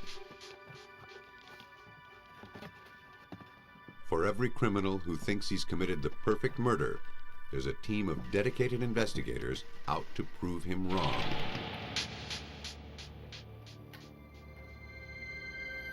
In Albuquerque, New Mexico, on the morning of March 28, 1990, 6-year-old James Woodward called his dad because he couldn't find his mother. The Woodwards had been separated for 3 months. David Woodward told his son to go to the neighbor for help.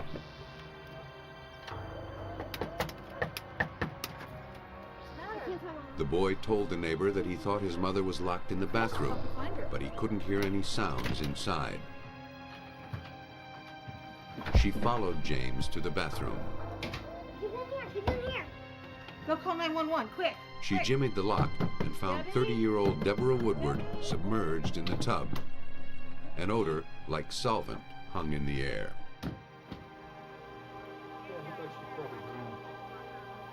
The paramedics and deputy medical examiner arrived to study the scene. The victim showed no contusions or abrasions to suggest that she slipped in the tub. Probably get a print of There was that. nothing to indicate why she may have drowned. And there was no explaining the odor permeating the room. According to forensic pathologist Sparks Veazey, the situation was peculiar from the start. A normal, healthy adult generally does not just drown in 4, 5, 6 inches of water in a bathtub. We look for some explanation for that. At autopsy, blood was drawn and screened for alcohol, which might have contributed to the drowning. While a body is wet, injuries may be obscured, but as it dries, more is disclosed. As the examination continued, a chilling revelation sprang from the victim's own lips. The examination of the inside of the lips showed injuries inside the lips, which were suggestive that something had been forcefully placed over the decedent's mouth and pressed into the teeth, causing injuries of the inside of the lips. The case was looking more like homicide by the minute.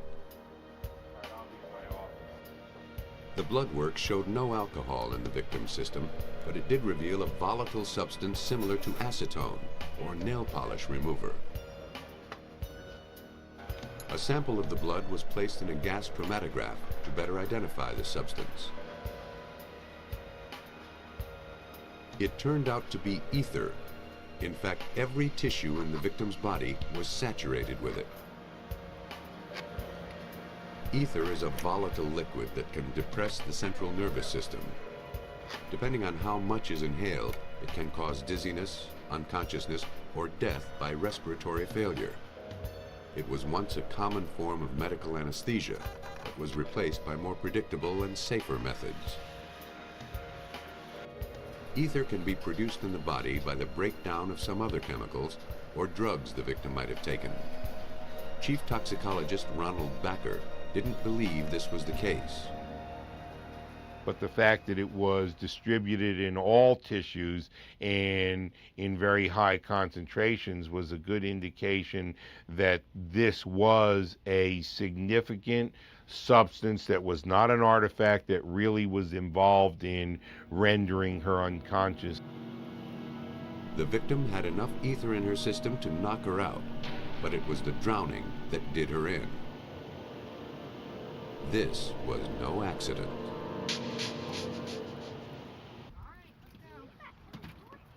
While investigating the suspicious death of Deborah Woodward, police learned that she was separated from her husband, David.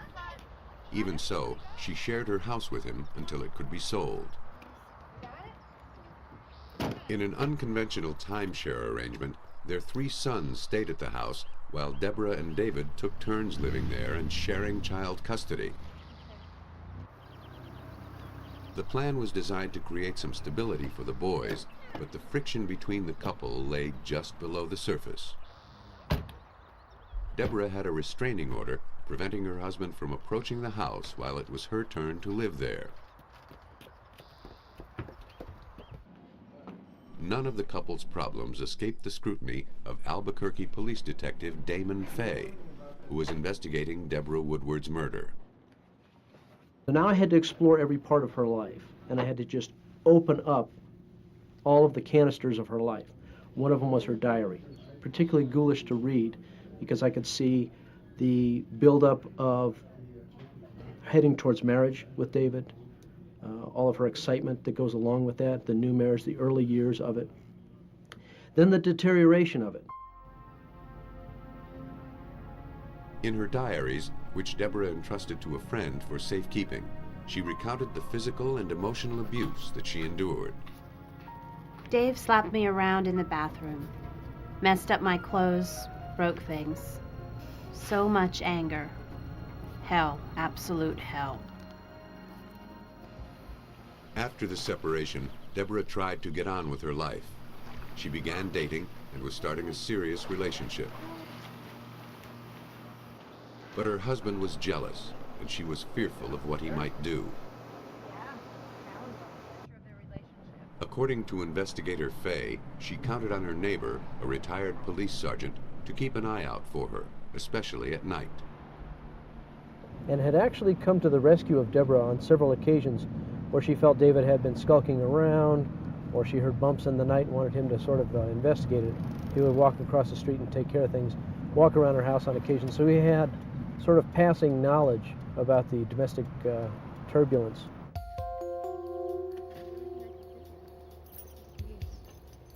The neighbor told police that 6 months earlier, Deborah had noticed something odd in her car.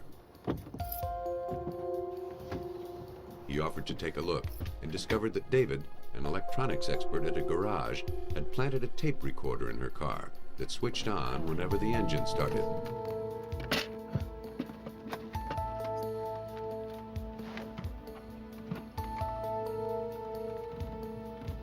He'd also bugged the house and telephone lines.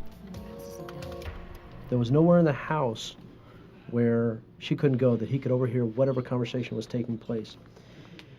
He could then take these tapes away and dissect them, go back through them, listen to them, and that would just infuriate him.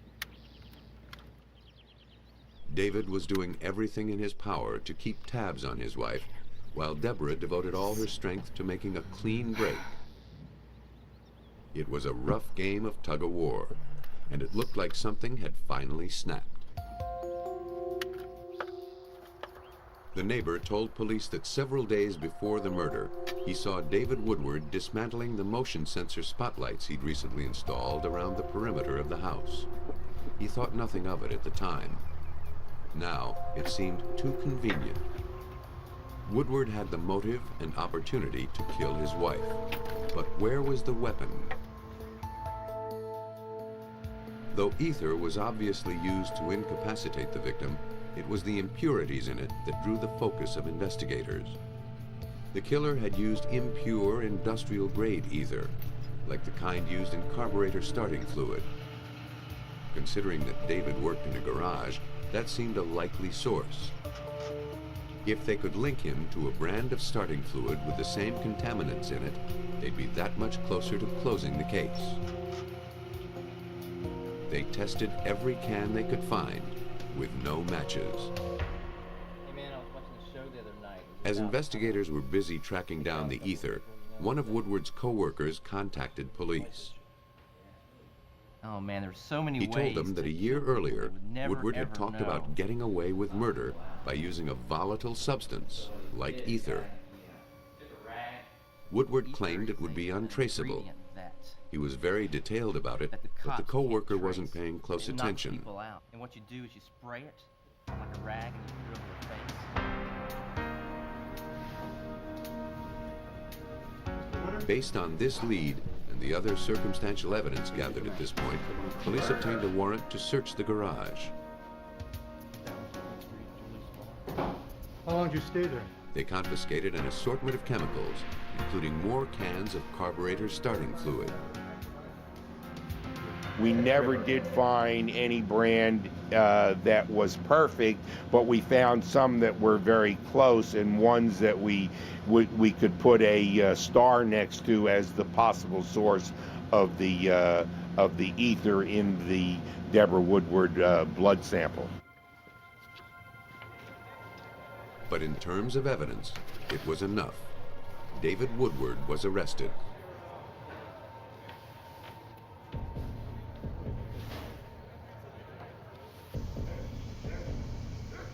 Based on the evidence, police reconstructed the murder of Deborah Woodward.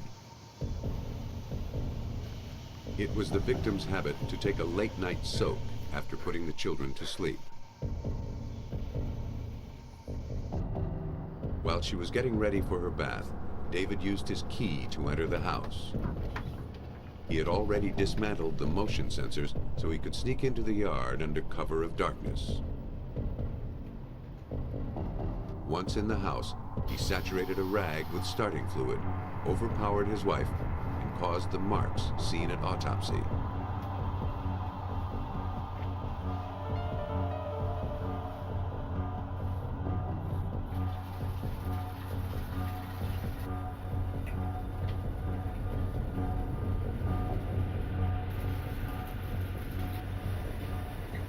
As the victim lay unconscious, David pushed her head below the water.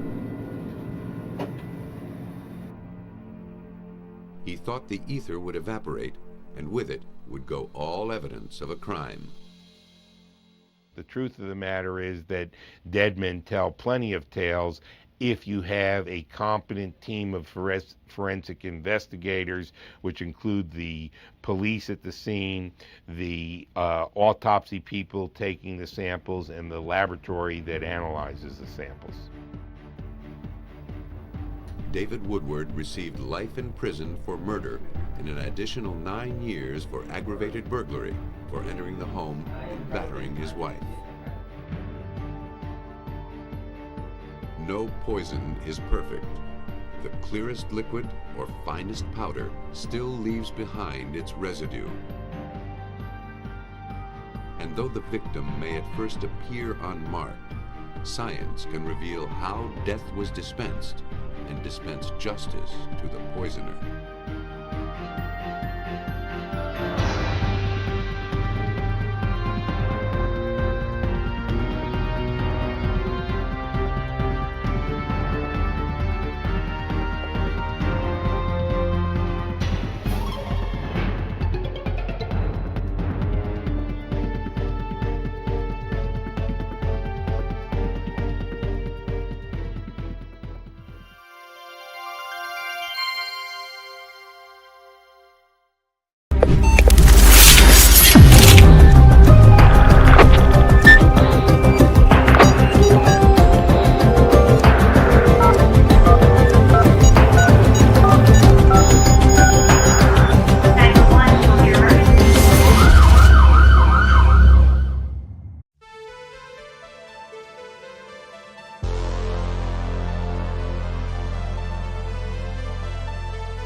Andrew Gustafson lived in Townsend, Massachusetts with his wife and his 2 children.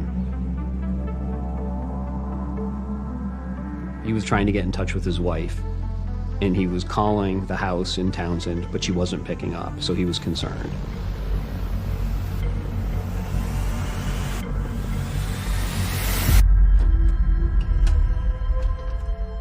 He came home and he found no sign of life at the house.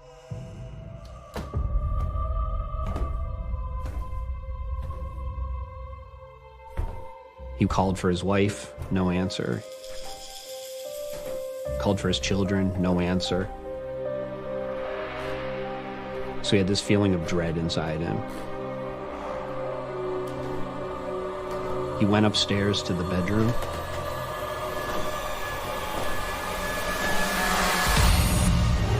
And his wife was lying face down on the bed with a bloody pillow on top of her head. He didn't have it in him to go looking for the children, so he called the police and waited for them outside. This was just a horrific, horrific scene, and something that does not happen in little New England towns like this. So people were terrified. The entire area was terrified.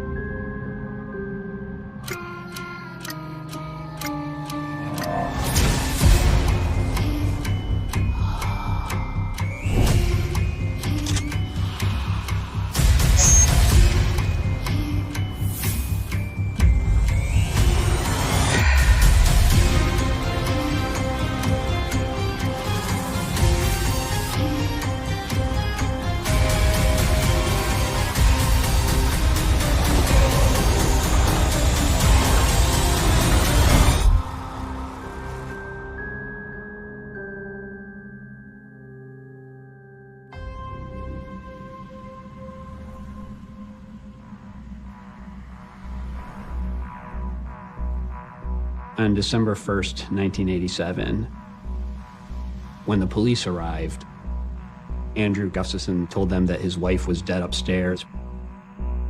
She was also several months pregnant. And they questioned him, "How do you know she's dead?" And he said he just knew, and said that his children were probably dead too, but he hadn't gone to look for them. So the police didn't know what was going on. I was notified by the state police headquarters of an unattended death in Townsend. We went upstairs, and in the bedroom, I observed the body of Priscilla Gustafson on the bed. I saw what appeared to be bullet holes in the back of the pillowcase, or the pillows that were on her head. She was partially clothed. One hand was tied to one of the bedposts, and on the nightstand was a half-empty bottle of beer, which I thought was very strange, and an open condom packet.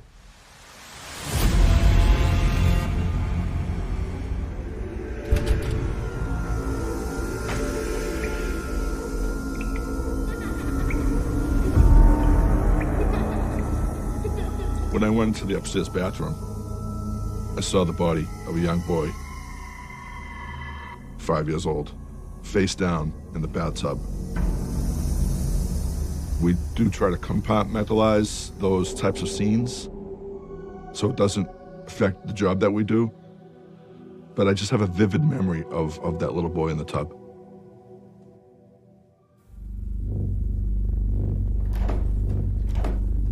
And on the first floor was the body of a young girl, fully clothed, drowned in the downstairs bathtub.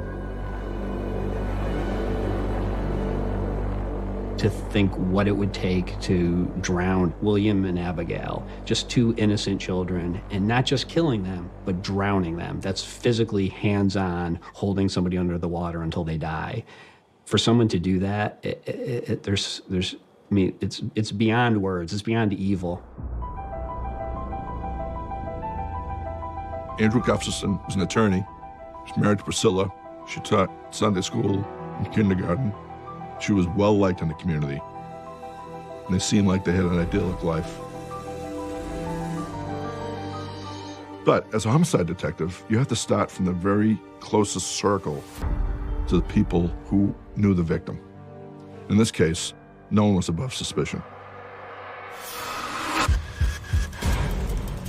While police checked out Andrew Gustafson's alibi, almost immediately word spread. I mean, Townsend, Massachusetts is small town America, even though it's only 30 miles outside of Boston. This is kind of Americana. A lot of the cemeteries in this area go back to the 1600s, and so it has a really long history. It's a safe, quaint little New England town. And Townsend only had, in the 80s, probably 10,000 people. This is your home for original reporting. The murder was so horrific, it drew the attention of the Boston media, some national media, and the media descended upon that little town. Everywhere you turned, there was a sense of fear, a sense of, am I safe in this little town that I grew up in? People were locking their doors. If they owned guns, they were making sure they were loaded. Everybody was looking out for their neighbors. People were looking out for anything suspicious. The entire area was on edge.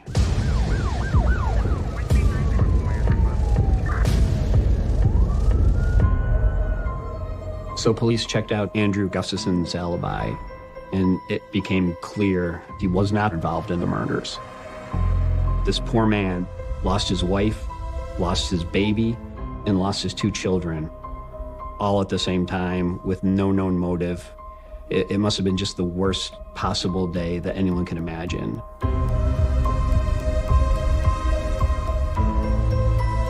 So Andrew Gustafson spoke to the police, and he recalled that there were things missing from the house, and they'd had a burglary in recent days prior to the murders, where a cable box had been missing, where there'd been a glass of beer or a drink left out in the house.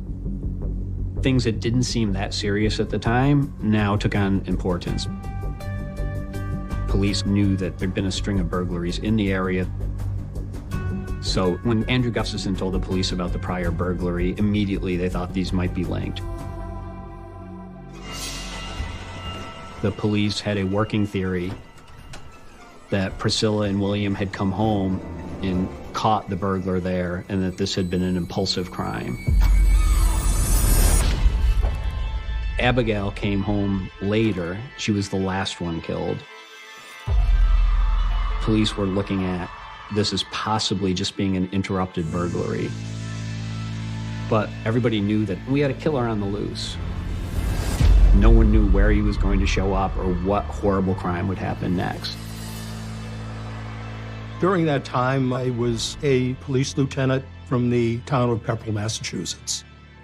When I heard of the murders and the nature of the murders, it sounded like something Daniel LaPlante would do. And I think he was entertained by such things. We had already arrested him on the charges of kidnapping. He was certainly a person of interest based on his violent past. But this guy is a juvenile. Daniel LaPlante was only a 17-year-old boy. But he was no ordinary teenager. He was a dangerous individual, cold, calculating, a very, very smart young man. He was on a path of escalation. His criminal acts went from routine breaking and enterings to the most sinister and bizarre acts that I had ever experienced.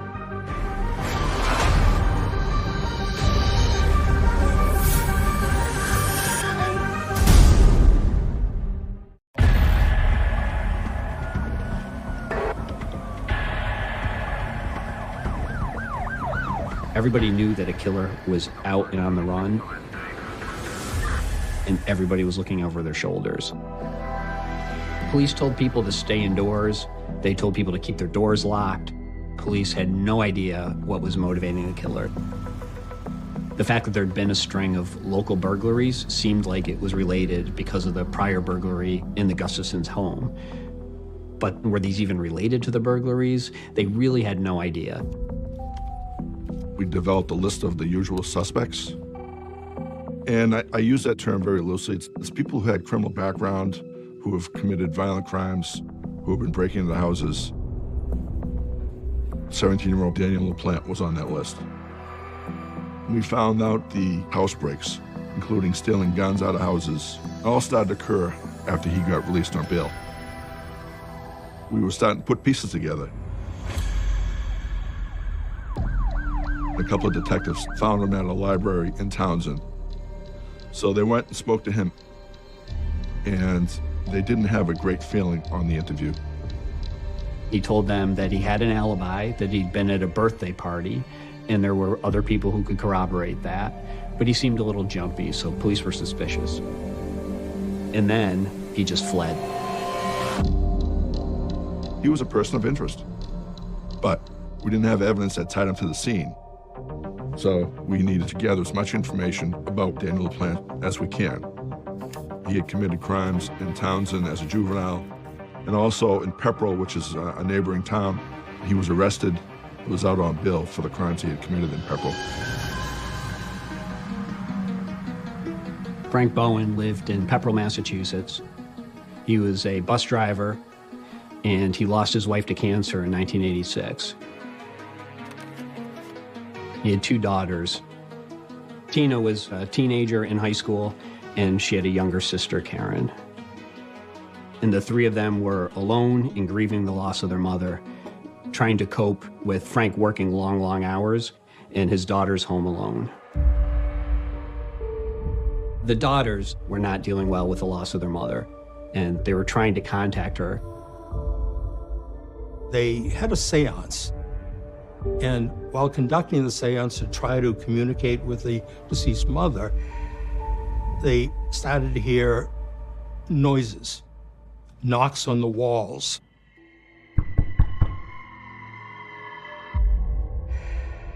And they felt that it may be a signal from their deceased mother.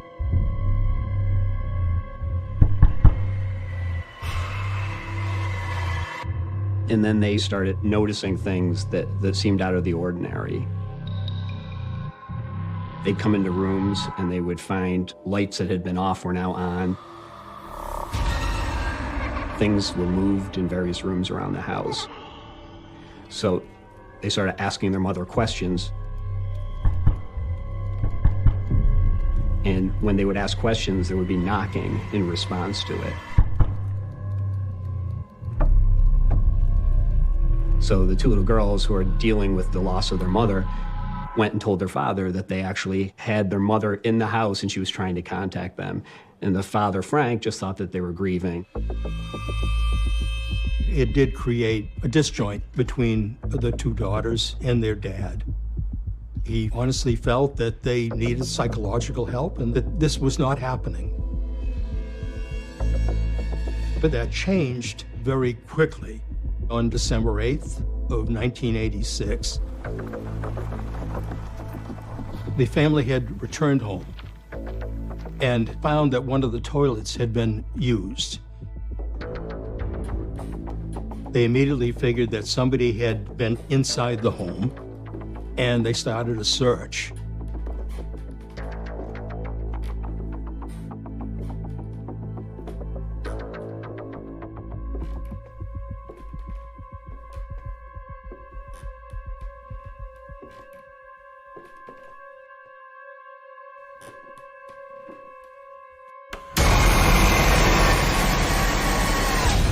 When he got up into his bedroom, Frank finds a man in there wearing this oversized coat in war paint, carrying an axe. It's like something out of a horror movie. And he took this family hostage. He was very deliberate. He was very calm. He seemed to have no fear whatsoever. And he had secured them in that room and had left them there.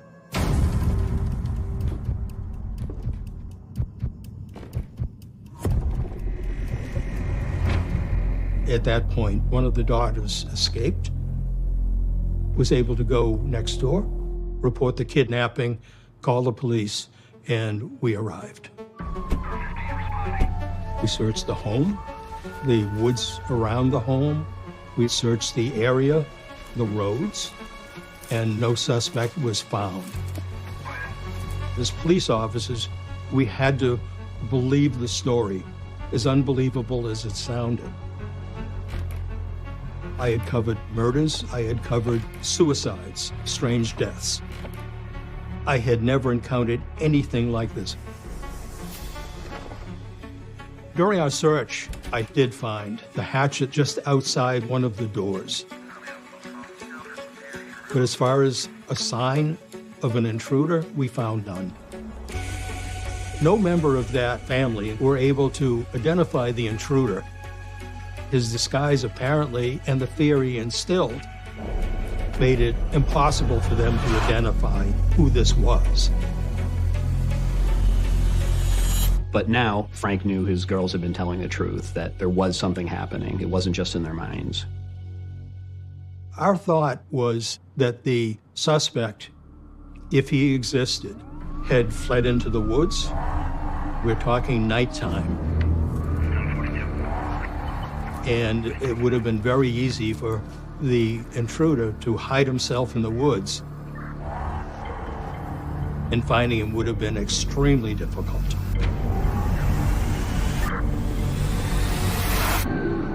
The family didn't want to be back in the house, understandably. The girls were just terrified, so immediately they went and just stayed in a hotel because they knew they couldn't sleep in that house again.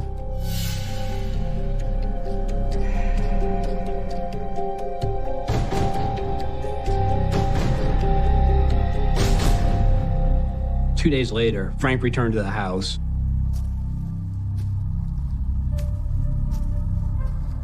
And as he was approaching, he saw something.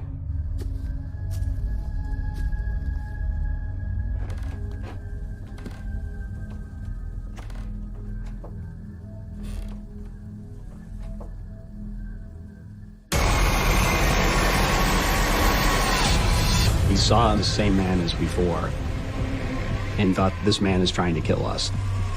So Frank Bowen called the police.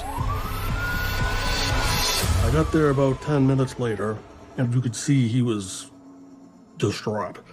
And he said, I just saw him. He's in the window. He waved at me. I said, okay. The police had locked the house when they left the night of the incident. So I walked around the house to check for tracks. There was none. No broken windows, the doors are intact. So I decided if I'm going to go in this house with a very slim possibility in my mind that somebody's still here, I'm still not going to just walk in. So I unlocked the door real quiet. As soon as I cleared the door, there was a picture up on the right-hand wall of the family. And there's a big knife stuck right in that picture. And written in magic marker, it said, I'm still here, come find me.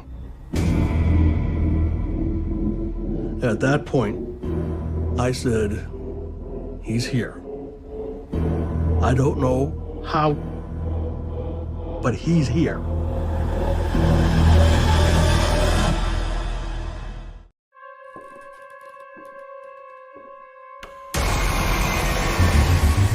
This was terrifying for this family. An intruder had been in the house and had held the family hostage. And now he's back again. He won't give up. Officer Steve Benzenson arrived at the Bowens' house, and he was certain that the intruder was still there. I'm listening quietly, because now I'm thinking, I want him to think the homeowner's here, not me. And I look to the right, and I can see the hallway that goes down to the rest of the house, and there's another picture of the family with another knife stuck through it. And I said to myself, I gotta search this house, and I'm gonna need help doing it to get it right. So I backed out real quiet, and I got the radio, and there was a sergeant at the station. And I said, I need you up here now. We checked everything. Closets, between mattresses, under the bed, you name it, we checked it. Every place we could possibly think of, we checked. And we wound up in a laundry room downstairs.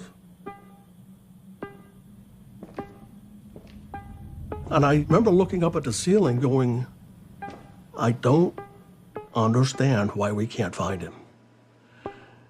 And then, just like that, I looked up at the corner.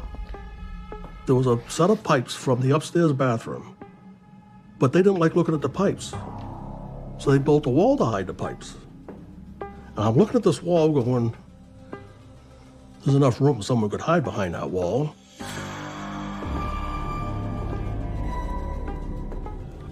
As soon as I walked over there and turned on the light, I saw there's a 4-foot pile of dirty clothes right there, and nobody stacks dirty clothes behind a false wall.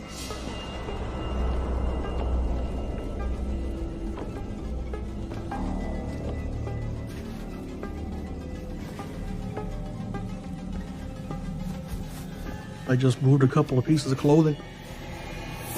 I saw black hair, and I said, got it. He just looked at me out of the corner of his eyes, and I could see the wheels turning. I said, I want to see your hands real slow. And he's got a pistol right here. And he put his hands up real slow. When I saw they were empty, I reached in and grabbed him right by the arm. I said, let's go. The intruder was a 16-year-old boy. His name was Daniel LaPlante. This was no ordinary teenager.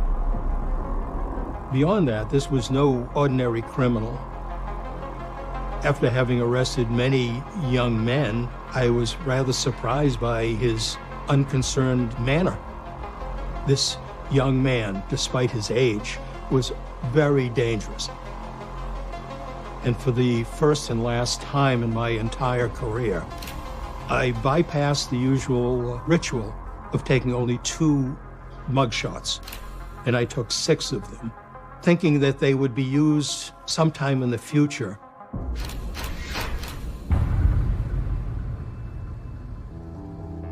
So Daniel suffered a lot of abuse as a child.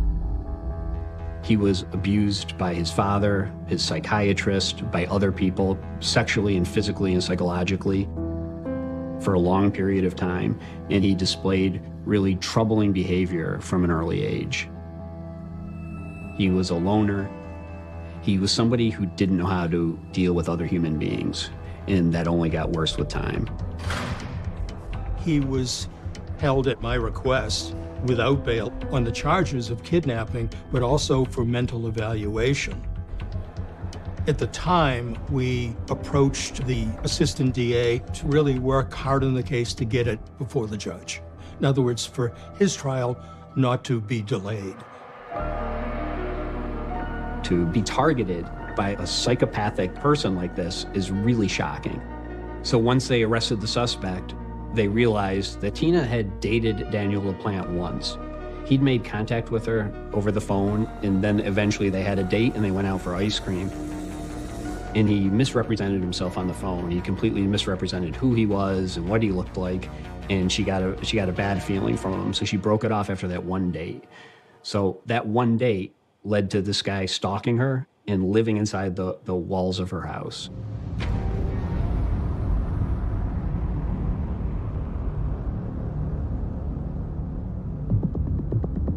Daniel was in and out of that house for 6 months.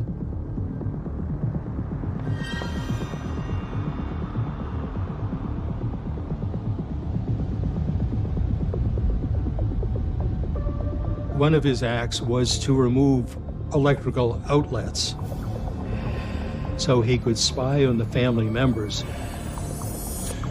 And he was able to see when they vacated a room, leave his hiding space, and create these disturbing acts that would get the girls to fight among themselves and to tell their dad these stories of milk being drank, channels being changed.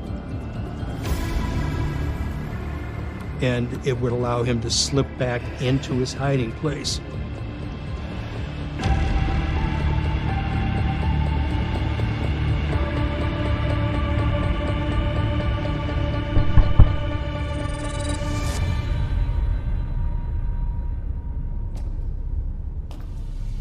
Everybody remembers that feeling of hearing something thump in the basement.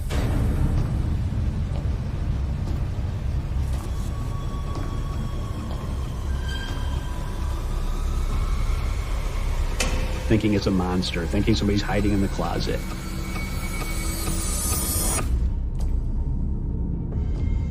In this particular case, it was actually true.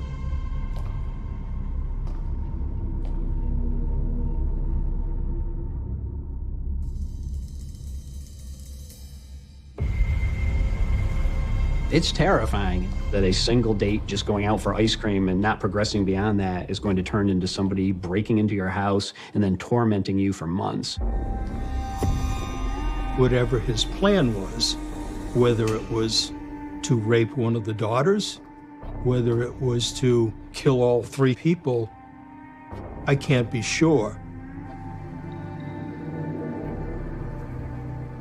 So Daniel LaPlante was sent to Bridgewater Hospital for psychiatric evaluation. And after that evaluation, he was diagnosed with antisocial personality disorder, and he was put into juvenile detention. And everybody felt they should be safe.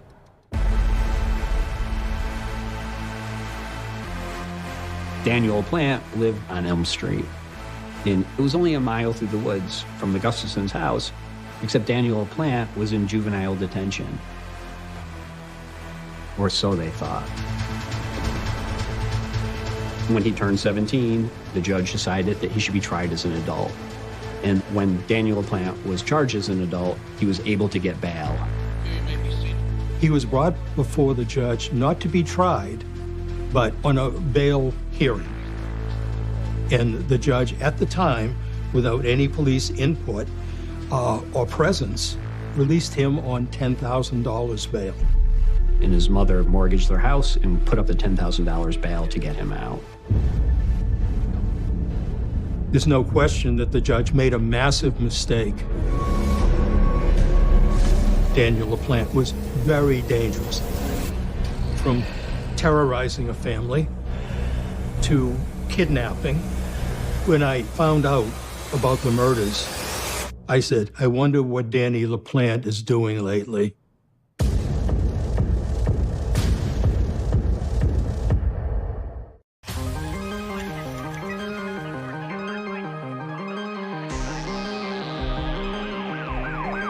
Homicide investigators had this other violent, strange, bizarre crime with Daniel LaPlante living a mile from this triple murder. I think that's an aha moment for the police, but they didn't have any hard evidence to tie him to the murders other than his proximity to them and his prior violent past. So at 7 o'clock that next morning, we reconvened at the crime scene to gather as much information, as much evidence as we can. Outside the house, there was a pillow laying on the ground. So I called in a state police canine tracking team. And we began a scented search. And the dog was on a heavy scent, tracking from the yard into the woods. And within a few minutes, one of the state troopers found a wet flannel shirt. In addition, there was also wet gloves in the woods. So the police believe that those articles of clothing could have been involved with drowning the children.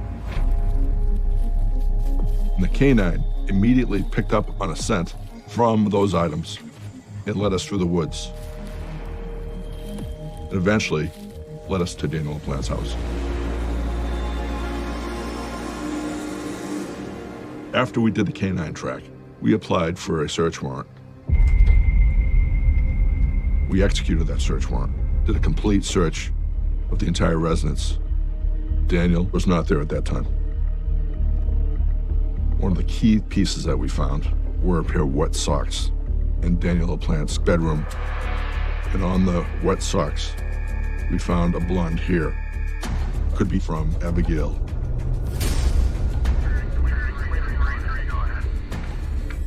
In addition to that, we found some bullets. Those spent bullets matched the cartridges that were used to murder Priscilla Gustafson.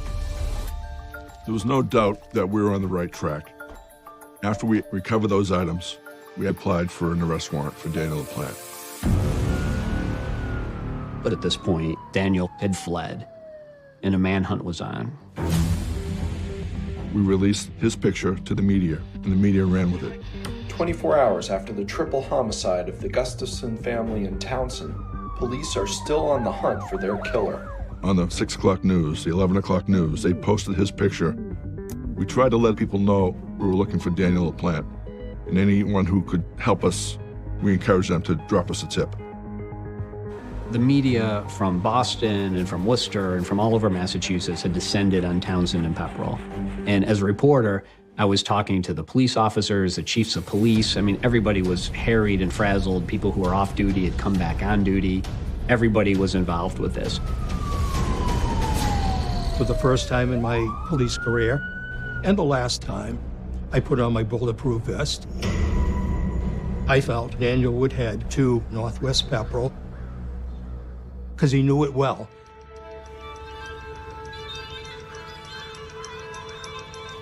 It's almost rural, heavily wooded, very easy to avoid detection. And my choice was prophetic. The reports of a suspicious young male in the area were almost immediate. And they were located within a wood area bordered by 4 roads. So we circled that area. I pulled into a driveway of one of the homes, and a lady said, "I know why you're here. I just arrived back home. Could you please come in my home while I re-enter it?" And I said, "We certainly will, ma'am." I asked my partner to remain in the cruiser. So upon our arrival into the home, it didn't take more than half a minute, and I heard a loud thud upstairs. I quickly asked the lady, "Do you have a pet?" She said, "I have a cat." I said, "That was no cat."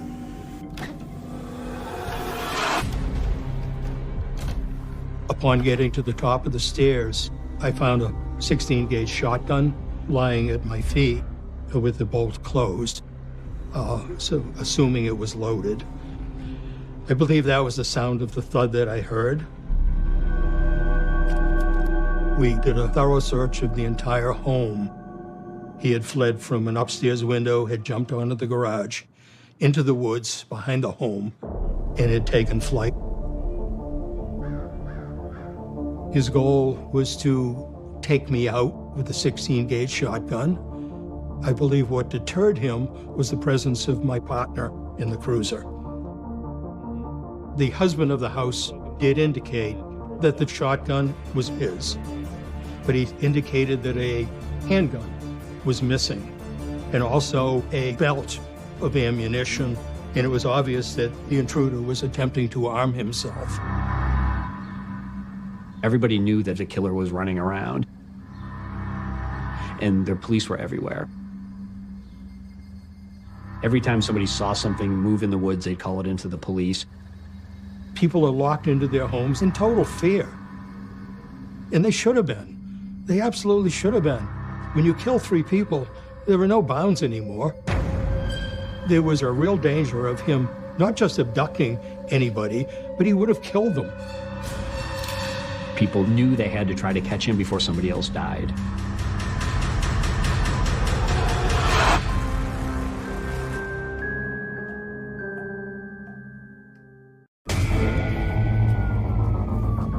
This was one of the largest manhunts in Massachusetts history. Everywhere you turned, there was a police car, there was an officer looking for Daniel LaPlante. We knew this person was dangerous. We knew he had the potential to kill again. We needed to get him off the streets. You have to remember, we were dealing with this young person who hid himself in walls, who made his way through this forest. So this person was skilled at avoiding detection.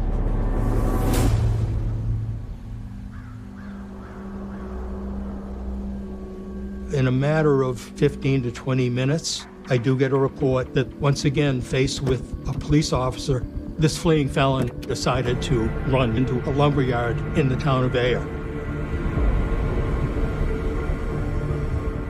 My fear was with LaPlante armed with a handgun, somebody was going to get taken hostage, or somebody was going to get killed.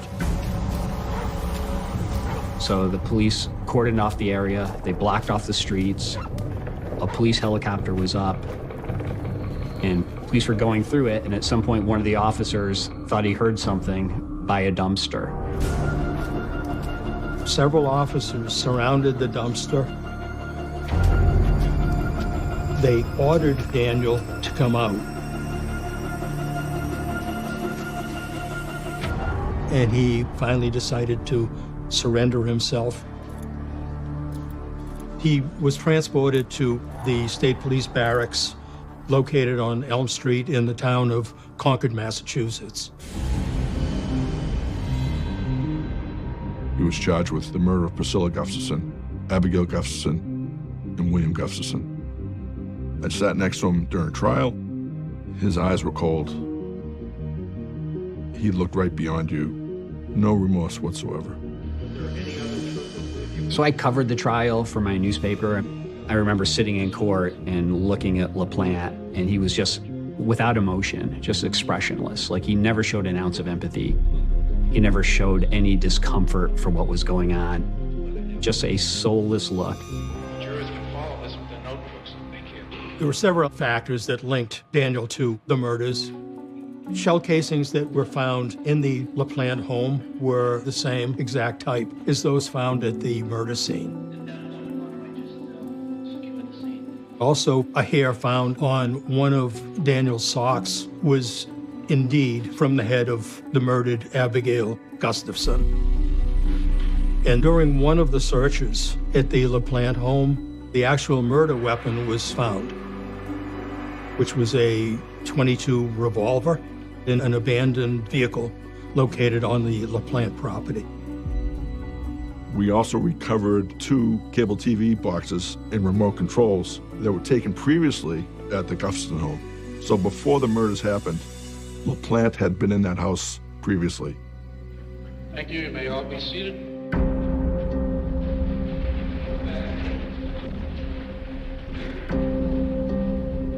At the courtroom, ironically located at the intersection of Elm Street and Gorham Street, the jury found Daniel LaPlante guilty of the murder of 3 members of the Gustafson family. Guilty of murder in the first degree. He was sentenced to 3 consecutive life terms with no chance of parole.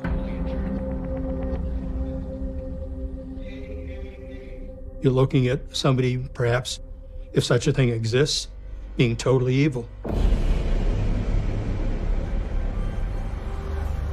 The lead investigator told me, "Tom, have you seen how Elm Street keeps popping up on this?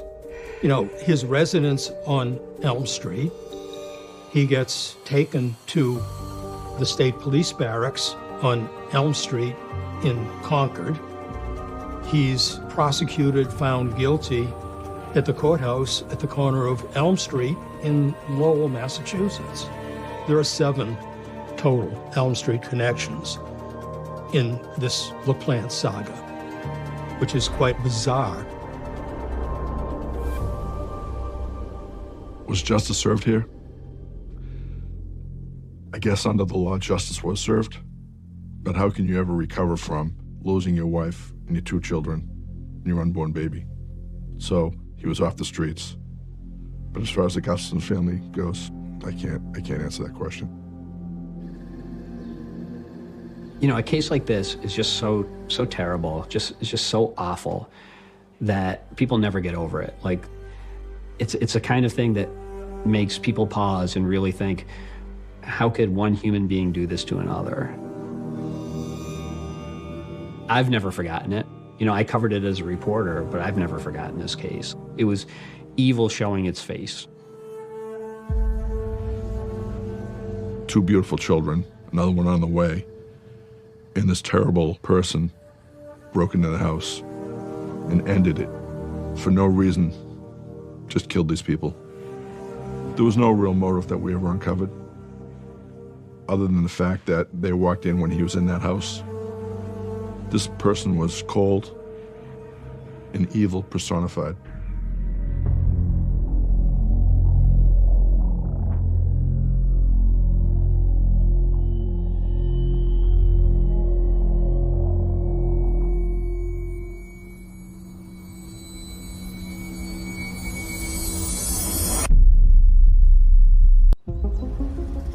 Once upon a time, Elm Street was a good place to live.